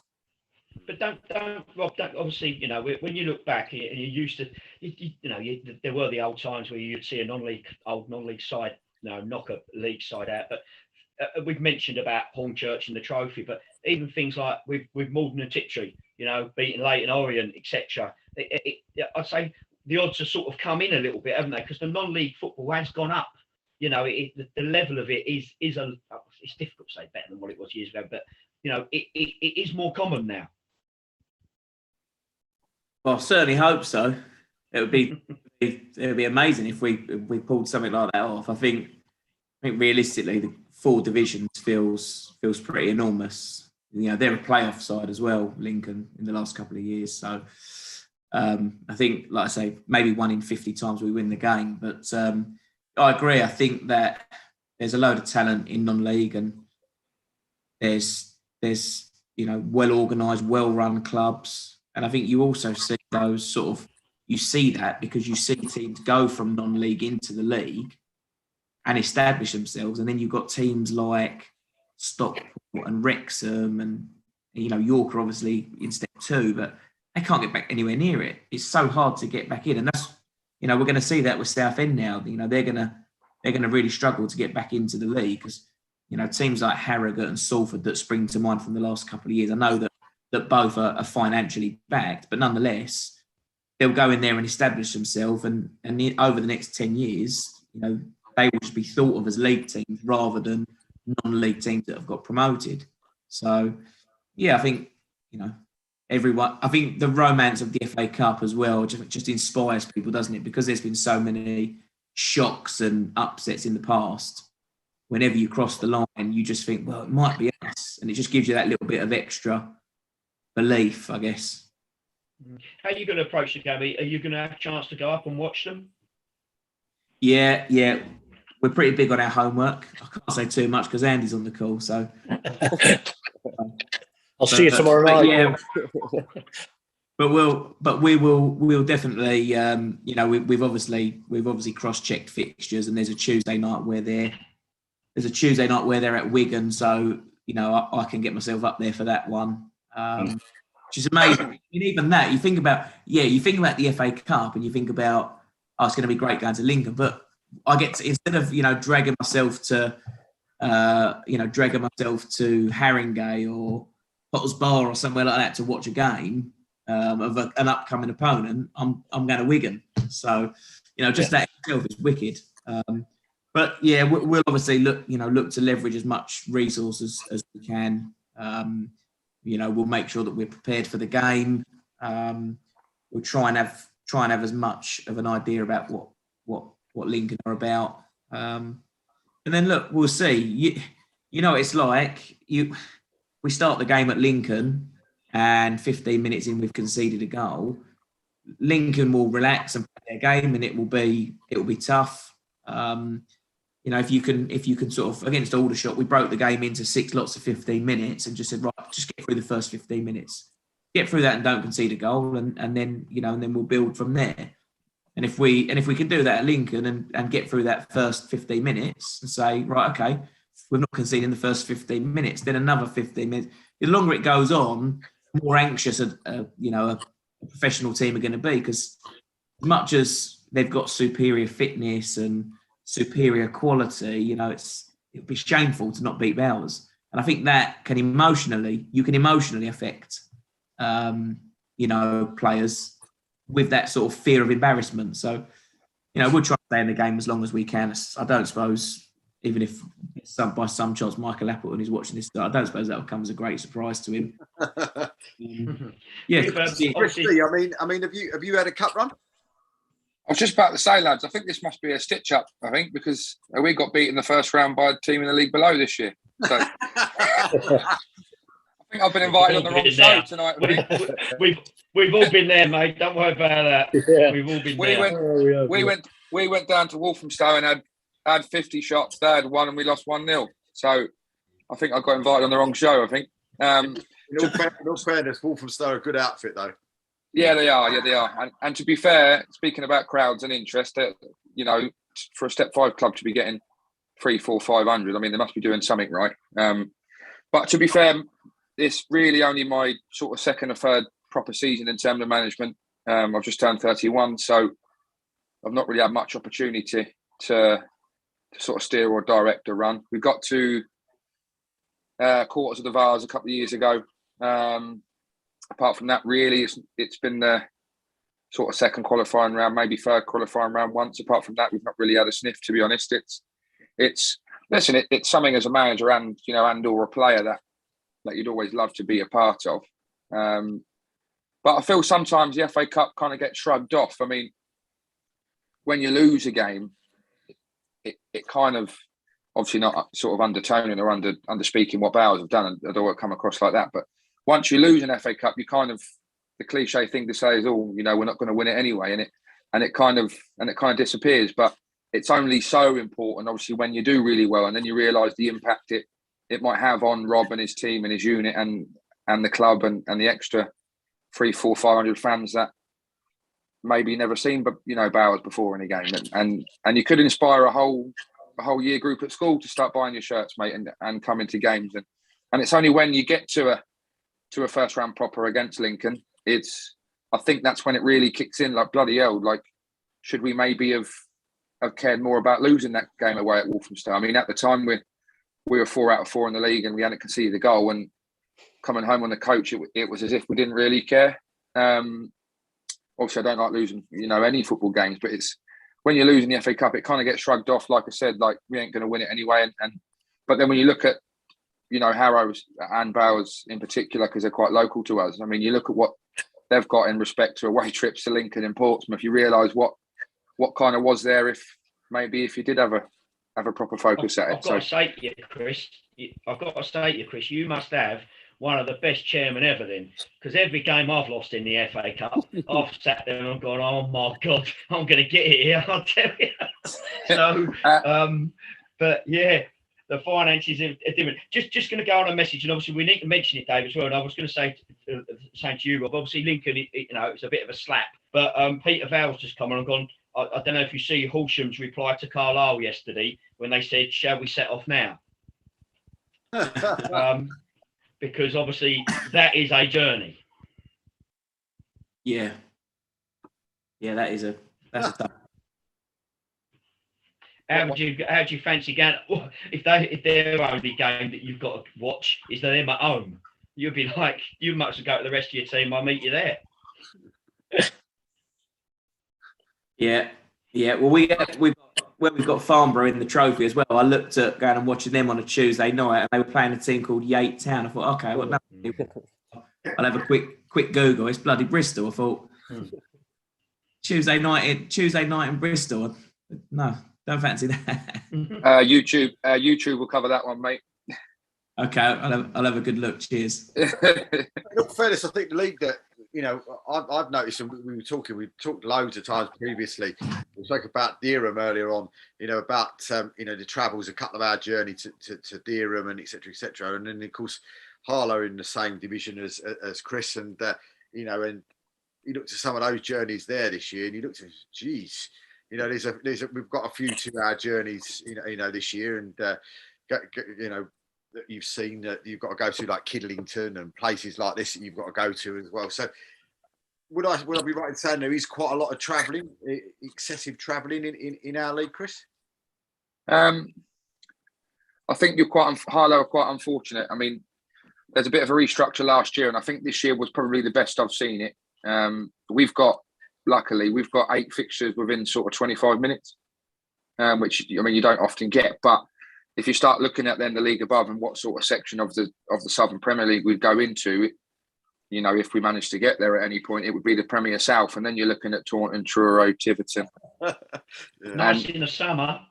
10 years of that. Yeah, I know. And then if we're honest, if we're honest, that then becomes, as much as I'm an aspirational character, that then you look at things and go, you know, what direction do you want it to go? Is it going to make you change your career? And if you know, and you know, would you start having to take Tuesdays off work, or you know, are sort of lads, and is your recruitment going to be directed by lads that are going to be available midweek and they're going to lose sort of money and wages, and it's difficult. I mean, like I said, we're quite fortunate, but we had 3 weeks ago we had North Lee away on a Tuesday night, which I'm from Luton, so it's an hour and 45 minutes, which I know it doesn't sound too bad, but that's probably the worst one.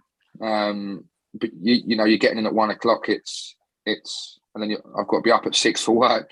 You sort of regret it, and you know yourself, lad, especially as managers. We won 1-0 that night away from home, and they were top at the time. We were second.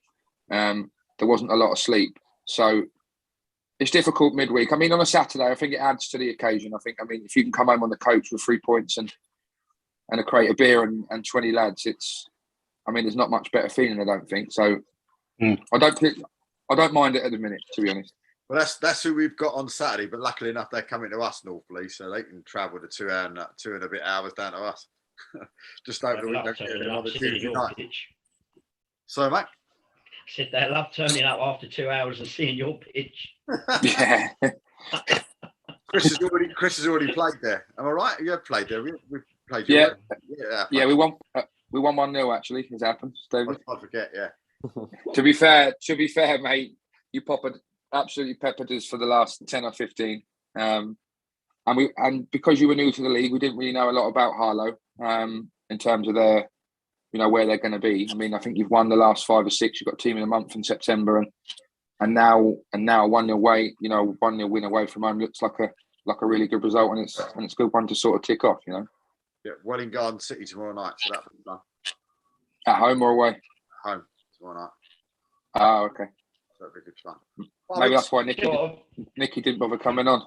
But tell us a little. Go on, sorry, Dave. Sorry, just 1 second, because before we talked to Chris in a minute, because I'm just looking at it, and I don't know if Rob's looking at it as well. But this is the great thing about the FA Cup. It makes you laugh and pinch yourself. Just when you look at your fit, and you must have kept looking at it all the time, Rob. Because I know you're pretty similar to me. So when you just open up, or even if it's on football web pages or the website, and you just look at your fixtures and you just go, oh, okay then, Mersham, Bognor, Farnborough, it would have been Enfield, Lincoln City, Corinthians, and you just keep looking down, didn't you? And looking at Lincoln City and putting them amongst Corinthian casuals, Folkestone, Brighton and Sea. But it just makes you giggle.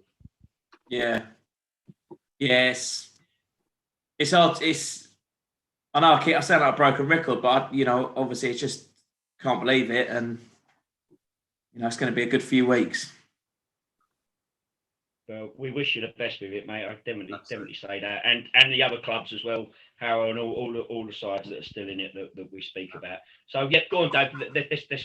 Yeah, so Chris, tell us a little bit. Because a lot of people won't know much about your club, so tell us a little bit about Berkhamsted and whereabouts the club's situated, and a little bit about the club.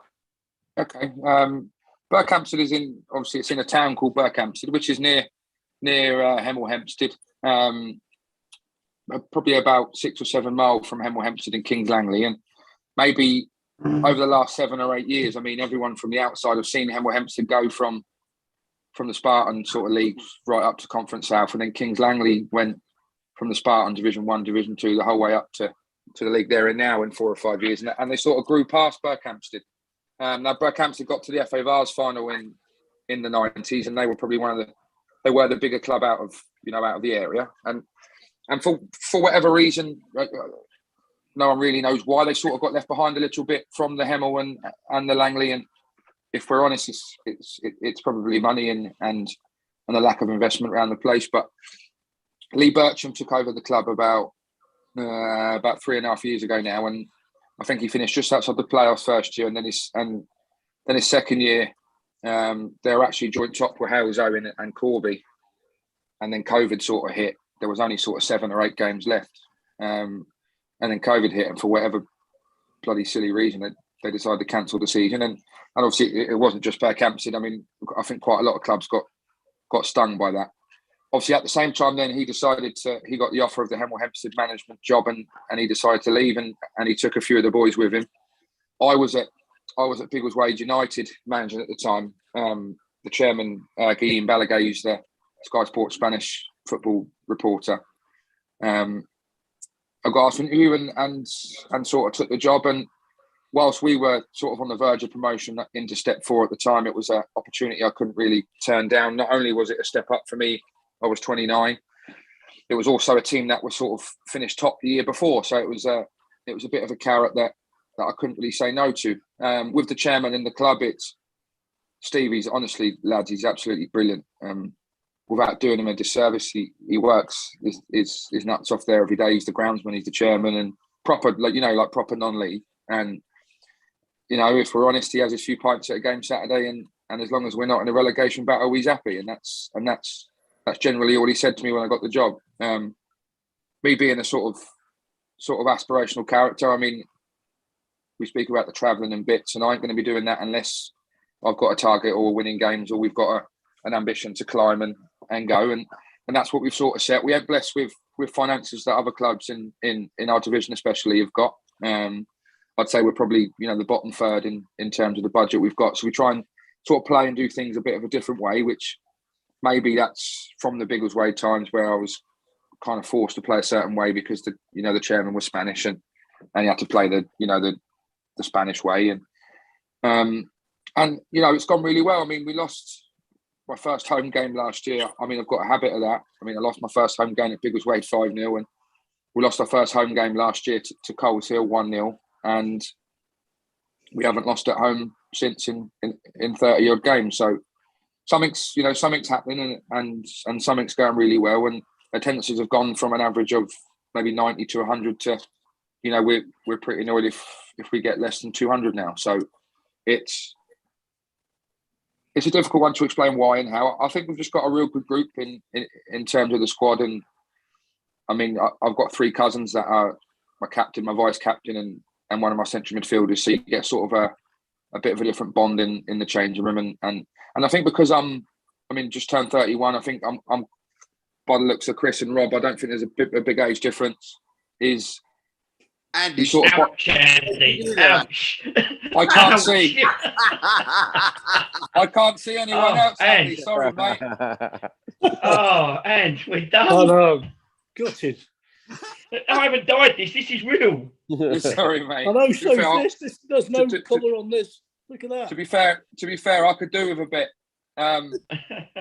What I was saying was, I mean, when you are a similar age group to some of the players, and some of the players are actually older, you tend to have a different bond to the lads, and you kind of understand a bit more what they need and what they want. And whilst there needs to be a line in terms of friendship and socials, and as much I'd like to go out and on the field of boys. I mean, there's got to be a line. But I feel it's working because, I mean, as much as say my old man and the generation before probably wouldn't like to admit it, football's changed and lads have changed, the style of football has changed, what the players need have changed.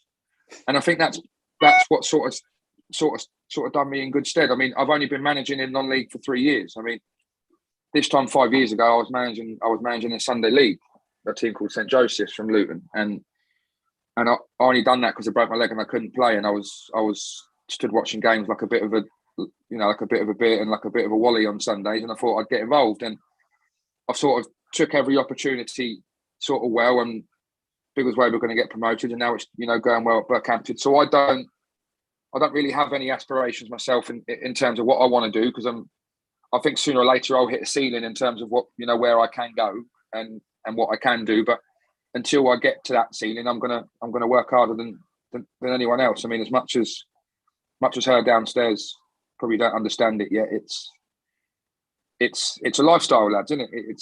It's all we think about, whether it's in the shower or the bath. I was in the gym this evening, and you're looking at fixtures tomorrow night. We've got training. Do I go and watch the team? Do I go and help with with the coaches? And it is a 7-day-a-week job. I mean, yesterday Free Counties Radio were ringing, and then so as much as we don't get paid and it's not our job. I mean, I'm sure Rob will be getting paid in a couple of weeks, I hope anyway. But as much as we don't, it really is like a second job. And when you are winning, it just makes it so worth it. And that's why I don't think, if I'm honest, if I was ever at a club that I couldn't produce a team where we had aspirations to be playoffs or top 2 or top 3 or promotion, I don't think I'd have the energy or the drive to be a mid-table or a lower league team. And that's naive and thinking it's never going to happen. I get it. But the fact that we have a target, which obviously is playoffs as a minimum, and that's our target, and we can strive to hit that. If that ever stops being a target and we drop below that, I'd worry about my drive and what sort of pushes me to do that. I mean, there's no better feeling than 3 points and planning and watching teams and yeah, listen, like, not saying I'm winging it in terms of no sort of real high level coaching badges. I'm more or less self-taught from level 2. I've not really done anything else, and it's YouTube, it's blogs, it's books, it's podcasts like yourself, it's watching football games as much as you can. It's going to watch a football game when your game gets cancelled and you don't tell her that your game's been postponed, and it's everything. And it's and I think, like you said, Keith, about the chairman and the FA Cup money, I think when you've got a chairman whose aspirations is to make sure things are done right and properly, respectfully, don't get me relegated, and we don't overspend. I think Berkhamsted about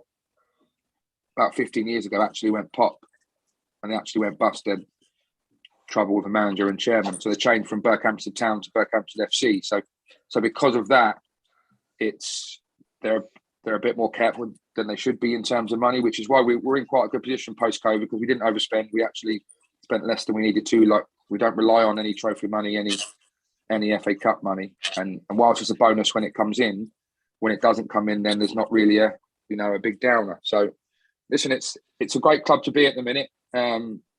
Where the ceiling is and where the roof is for the club, myself and the team, I've no idea, Dave, Keith. I'm just going to keep head down, arse up, as my dad would say, and keep working until we get to the end of the journey, wherever that takes us, mate. And if it takes us to the Southern League Central where we're in next year, it is what it is. And if it takes us into the Southern Prem South next year, that's what we go and plan and do. But no one needn't think that we're gonna go up if that's something that this unit achieves in the next few years, which is the target. There's no one needn't think that we're going to go up and make numbers up. I mean, the drive is to keep moving, whether that's me, the squad, the players, chairman, the club, and we want to take this club on a journey, really, and that's what we're sort of aiming to do. So apart from that, there's not really a lot else. It's a nice little town. The beer's great, the atmosphere's good, and we've got some great kids. I mean, we've got like ultras that come down and bang a drum as much as want to smash the thing at times, because it does your head in when you're not winning. But it's for my first sort of taste of a higher level of non-league football, I couldn't ask any more of the club and the chairman, and it's a really good place to be at the minute when you sort of won 8 out of 9, conceded 3 in 9 games, and the only goal we conceded and game we didn't win was a 95th minute equaliser. It's a good place to be, mate. Actually, just a funny one. It's obviously, as we know, lads, as managers, sooner or later the time's going to come where you lose a game you don't deserve to, or you get a man sent off, or you concede a penalty you don't. Something like you ain't gonna win games 1-0, 2-0 every week. It's just football. And I said this to the lads before the game Saturday, that sooner or later we're going to concede an early goal, and we're going to have to come from behind, and we conceded after 58 seconds, about 2 minutes later. So again, we speak about learning and developing, and maybe I shouldn't be as negative at times. And it was just something I knew was coming, but to show a different sort of set of nuts to come from behind that early at a place like Tame, and probably should have won 3 or 4-1, shows that we can do it both ways. We can win 4 or 5-0, and we can come from behind and win 1-0. So yeah, that's about it, lads. And thanks for having me on. Appreciate it, sir. I mean, Chris, I'm just going to give you one little bit of advice, Chris. Go on. Go on. No, Chris, I'm just going to give you one little bit of advice. Something you said a little while ago. When your game's postponed and you creep out to watch another game, she knows your game's postponed, mate. Trust me. Yeah, 100%. Yeah.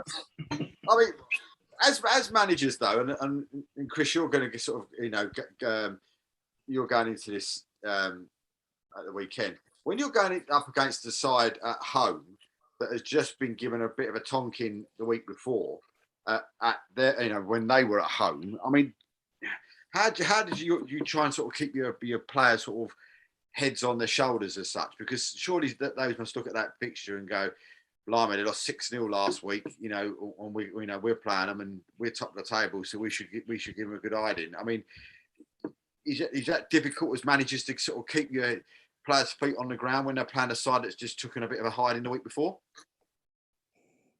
Yeah, we've got, obviously you're on about Kempston. We've got Kempston this Saturday who Harlow beat 6-0 2 days ago, and we're sort of top there. They're sort of second bottom. And if I'm honest, when you are sort of got through a quarter of the season and you're unbeaten and and you've won nearly every one. I mean, these are the games I don't really want. I mean, this is probably the worst game for the group, I think, this week. We've played the top 6, 4 out of the top 6 away from home and 1. And I think they're the easy games to get the lads up for. Like, you don't really need to go to Bedford Town away and try and sort of energise the group or try and explain how much it means, because they understand it. But the fact is, you know, the players have got football web pages and they've got phones as well as we have. They're going to be getting out of their cars Saturday with their bloody wash bag and their protein shake, looking at the league table and going, we're top. Haven't conceded any hardly, won every game, and they lost 6-0 last week. So no matter what I say, there's probably going to be earmuffs on, if we're honest. So this is where you need to recruit, and which I feel we've done a certain element of players that, you know, have a standard and have got aspirations themselves to go up the league, that won't sort of let their standards drop, like a Ryan Kinane that we took off Hemel, and that I think that he's got his name to prove now because Hemel didn't go well for him, or Adam Watkins, who's been at Cheshire and Luton Town and places like that where he's got his name to carry, or lads like an Ali Bangora who we've got on contract that he's got aspirations to be a pro still, being a young kid. So these lads can't afford to have any minutes off, because I don't think if we're honest, their egos allow it. So coming into Saturday, I think the managers would agree, like, when you're playing teams near the bottom of the table, you've kind of got to trust your players and hope they apply themselves correctly, really. Gents, what do you think? Absolutely, yeah. Treat every game the same. You know, it's as you say, you can easily fall foul of something like you've got on Saturday, Chris. You know, it's there ain't much between the teams in the league, in any league on any given day. It's very rare you get a team that's you know, so far off the pace. You know, Leatherhead were in a bit of trouble, the bottom of the league 2 weeks ago. Change of manager, change of personnel. We went down there and they'd lost 7 at Stortford. We beat them 3-0, but then they bounced back, and they had another change of personnel, bounced back and almost beat Hornchurch on Saturday. So, yeah, you just, and as you say, you got to have the right characters in the group that, I think I said earlier, you know, they treat every game the same, and the standards are applied every single week, every training session, every game. And yeah, you won't go far wrong, because you can't stop players looking at what's going on in a league. You're absolutely right. Yeah, spot on. We treat every single game the same. We're not playing Bowers now, and I'm still going to watch them tomorrow night. I mean, one question for me. I think saying Rob brought up earlier on. I'm sure I heard him say this, and I might be wrong, and you might correct me when you say this, Rob. But did you say that you've not completed a full season yet since you've been in the Prem? No, mate. No, we're still the current Isthmian champions. So it's probably the longest, along with the other, obviously various league winners. But yeah, no, we obviously we got promoted 2018, 2019, and then our first season at the level was 2021, and now it's 2022. Yeah, so the last 2 seasons we've sort of started. I mean, the first season we got about, I think, what was it, 38, 40 games deep, something like that. I think we had about 10 left. But yeah, we've not had a chance to actually complete a whole season at the level.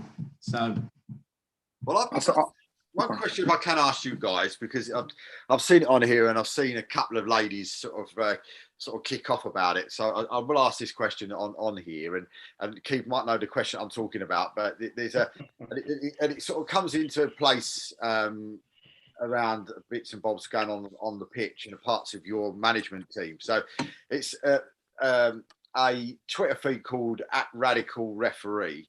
And basically he put on a poll today, and the poll that he put on here was this: it's not unusual to hear #non-league physios moaning that a #referee has not immediately let them onto the field of play. The problem is some players feign injury. Should the IFAB change the law to allow physios immediate access with play continuing like rugby? So your 3 choices are: no, let the referee decide; yes, that's the solution; or I'm sitting on the fence. Keith? Thought you'd ask me first, mate. Dave, listen, I'm Andy might be similar to me. I'm fairly controversial, and I know exactly who this radical referee is as well. So, listen, I think football keeps getting tinkered with too much. Obviously, I think people know what's serious and what's not. How many times in a game do you think something's bad, you run on and then not? Do I think it should happen like rugby? No, because football is a completely different sport than rugby. Rugby starts a lot more with, obviously, with they do scrums, etc. So no, I think you've got to look at it and let referees referee a game. If they're not competent enough to know when an injury is bad or not, then it's like any person. They shouldn't be doing it really. I just think some things are just getting a little bit taken out of proportion, and power's going a little bit too much to certain people that think that they should get it. There, I've said it. So no, let the referee decide. Yeah. You let the referee decide, unless it's double serious, like what happened maybe in the stand yesterday at Tottenham when they see it and they run over and sorted that out. We're talking a completely different scenario. Yeah. It's unlike you to sit on the fence like that, Keith. I never sit on the fence. Chris T, what do we think? I'm most probably sharing the same view as Keith. Obviously, we had that incident at Barking a few weeks ago, and physio dealt with it very well once the ref had called her on. But I think the players now recognise how serious some of the injuries are. So if it's a bad one, I think a lot of the players tend to sort of not stop in motion, but they know if it's bad, and physios have got responsibility as well. And it puts them in, if it is bad, like a few weeks ago, initially it did look bad with Charlie McDonald when we played Barking. I couldn't sing the praises of the physio more than when I did. And I think I tweeted that, and I don't usually tweet that much, but in that particular game, she was the man of the match because she didn't act as quick as she did and get under control and control the other people around her.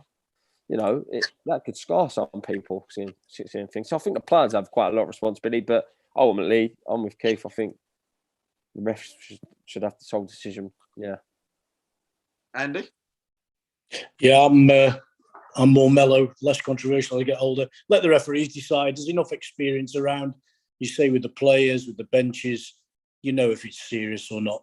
You absolutely do. And the last couple, I just made me think of the last couple of serious injuries I've witnessed in games, and there's been enough concern, immediate concern to stop a game and allow the medical treatment on. So let the refs decide.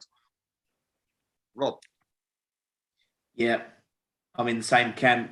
I think the point about players, I think that's when the players, they'll compete, but no one wants to see people getting injured, and if someone sees it, you can very quickly see them gesticulating that there's a problem. So I think if a physio thought someone's life was at risk, I wouldn't expect them to wait for a whistle anyway. I'd expect them to do what they've got to do. So I think in that case it becomes irrelevant. And if it's a just a serious injury, I say just, but you know what I mean, then you'll know very quickly from the reaction of people around it. And Chris, go on, sorry. Just one other thing as well before Chris. Yeah, go on, Chris. I think you've also the different. Go on, Chris. I'll say after. Obviously, I'm going to go against the grain a bit, but I'd be proactive with the idea of the physio just running on. Especially the managers in here. There's not a lot more annoying when you're either behind in the game or you're not winning the game, and you can tell when lads are going down. Calling the physio on and taking minutes out of games. I feel if it's urgent, the physio's straight on without any question, and that could be anything from a dislocation to a tongue down the throat to a bad neck to anything. And if it's not urgent, I don't see the physio coming on and then time being wasted. I mean, I don't see any negatives with the physio coming on without asking. I mean, if the game can continue sort of elsewhere, it can.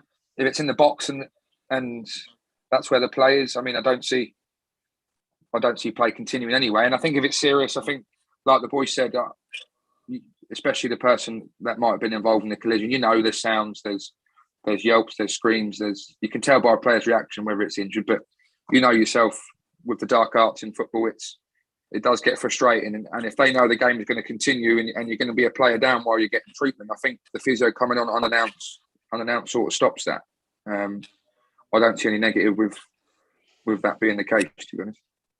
Dave, I was just going to go back, and I'll throw another spanner in the works. I think you've got to look, and this is why football's different than rugby, of the physio's welfare. He or she comes running on, and the players don't know.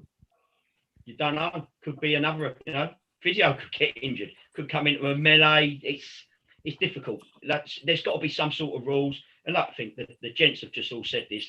I think the players know that there is going to be the odd occasion, and I definitely will hold my hands up where something may happen that they don't know, but you normally get a good reaction from players all round if they know it's bad or not. And just playing devil's advocate, if you want to try and stop the dark arts of the game, you're just maybe encouraging a physio. Teams could start using their physio the same way. You're never going to get rid of that sort of thing. Yeah, true. Yeah. Well, just before we go, a club has just posted this, so you might be interested in this. It says here, details of Bauer's FA Cup tie against Lincoln City. I don't know if you've seen this, Rob. The game will be an all-ticket affair. And we will soon be able to provide a link so that our supporters can purchase them before the big game. Admission prices for tickets to the game are adults £10, concessions £5. That's 18 to 21-year-olds and under 65s. Wheelchair and disabled supporters, juniors £2, under 18s. Under 12s will be given free admission with a plan. Adults and Bowers will be landing on coaches for supporters wishing to travel to the game. Those interested should send an email to the secretary and to book their place. Coach places will be £15 per person. Children's to be confirmed. The actual date of the game will be released by the FA on Wednesday, as it may be televised. So your wish might come true. Which club has posted that, though? Bowers. I'm not sure. If it's televised, Rob, keep that wedding suit on, mate. Yeah. I've already had a message from my friend. He said it's acceptable. Is it acceptable not be there? But one of my goalkeepers is best man, so he's getting the same sort of grace. Well, let's hope it's guesty and not the other one. No, absolutely. Well, listen, guys, the time's flown by. So a really massive thank you to everybody that's joined the show tonight. And I say massive best wishes to you, Rob, in your game, in the cup. And, of course, also to the other 4 managers now, including the 2 Chris's, Andy, and, of course, to Keith as well, going forward this weekend and also tomorrow night as well. And a massive thank you for everybody for watching tonight. So there's one last thing, just best wishes, as we said at the beginning of the show, and our thoughts are with the Boateng family tonight and his friends as well. But until next week, me and Keith will be back next week, where we should have Nick Ironshaw to come in, where Welling Garden City manager should be with us. Hopefully he's going to have a bit of the ump after tomorrow night, but who knows. But he'll be joining us next week. And coming in the coming weeks, we will put our heads together and we'll have a tribute show for Mr. Gordon Boateng in the next couple of weeks. But a massive thank you for everybody for watching again tonight. And we'll see you all again next week. Good night. Rob, all the best, mate. Cheers,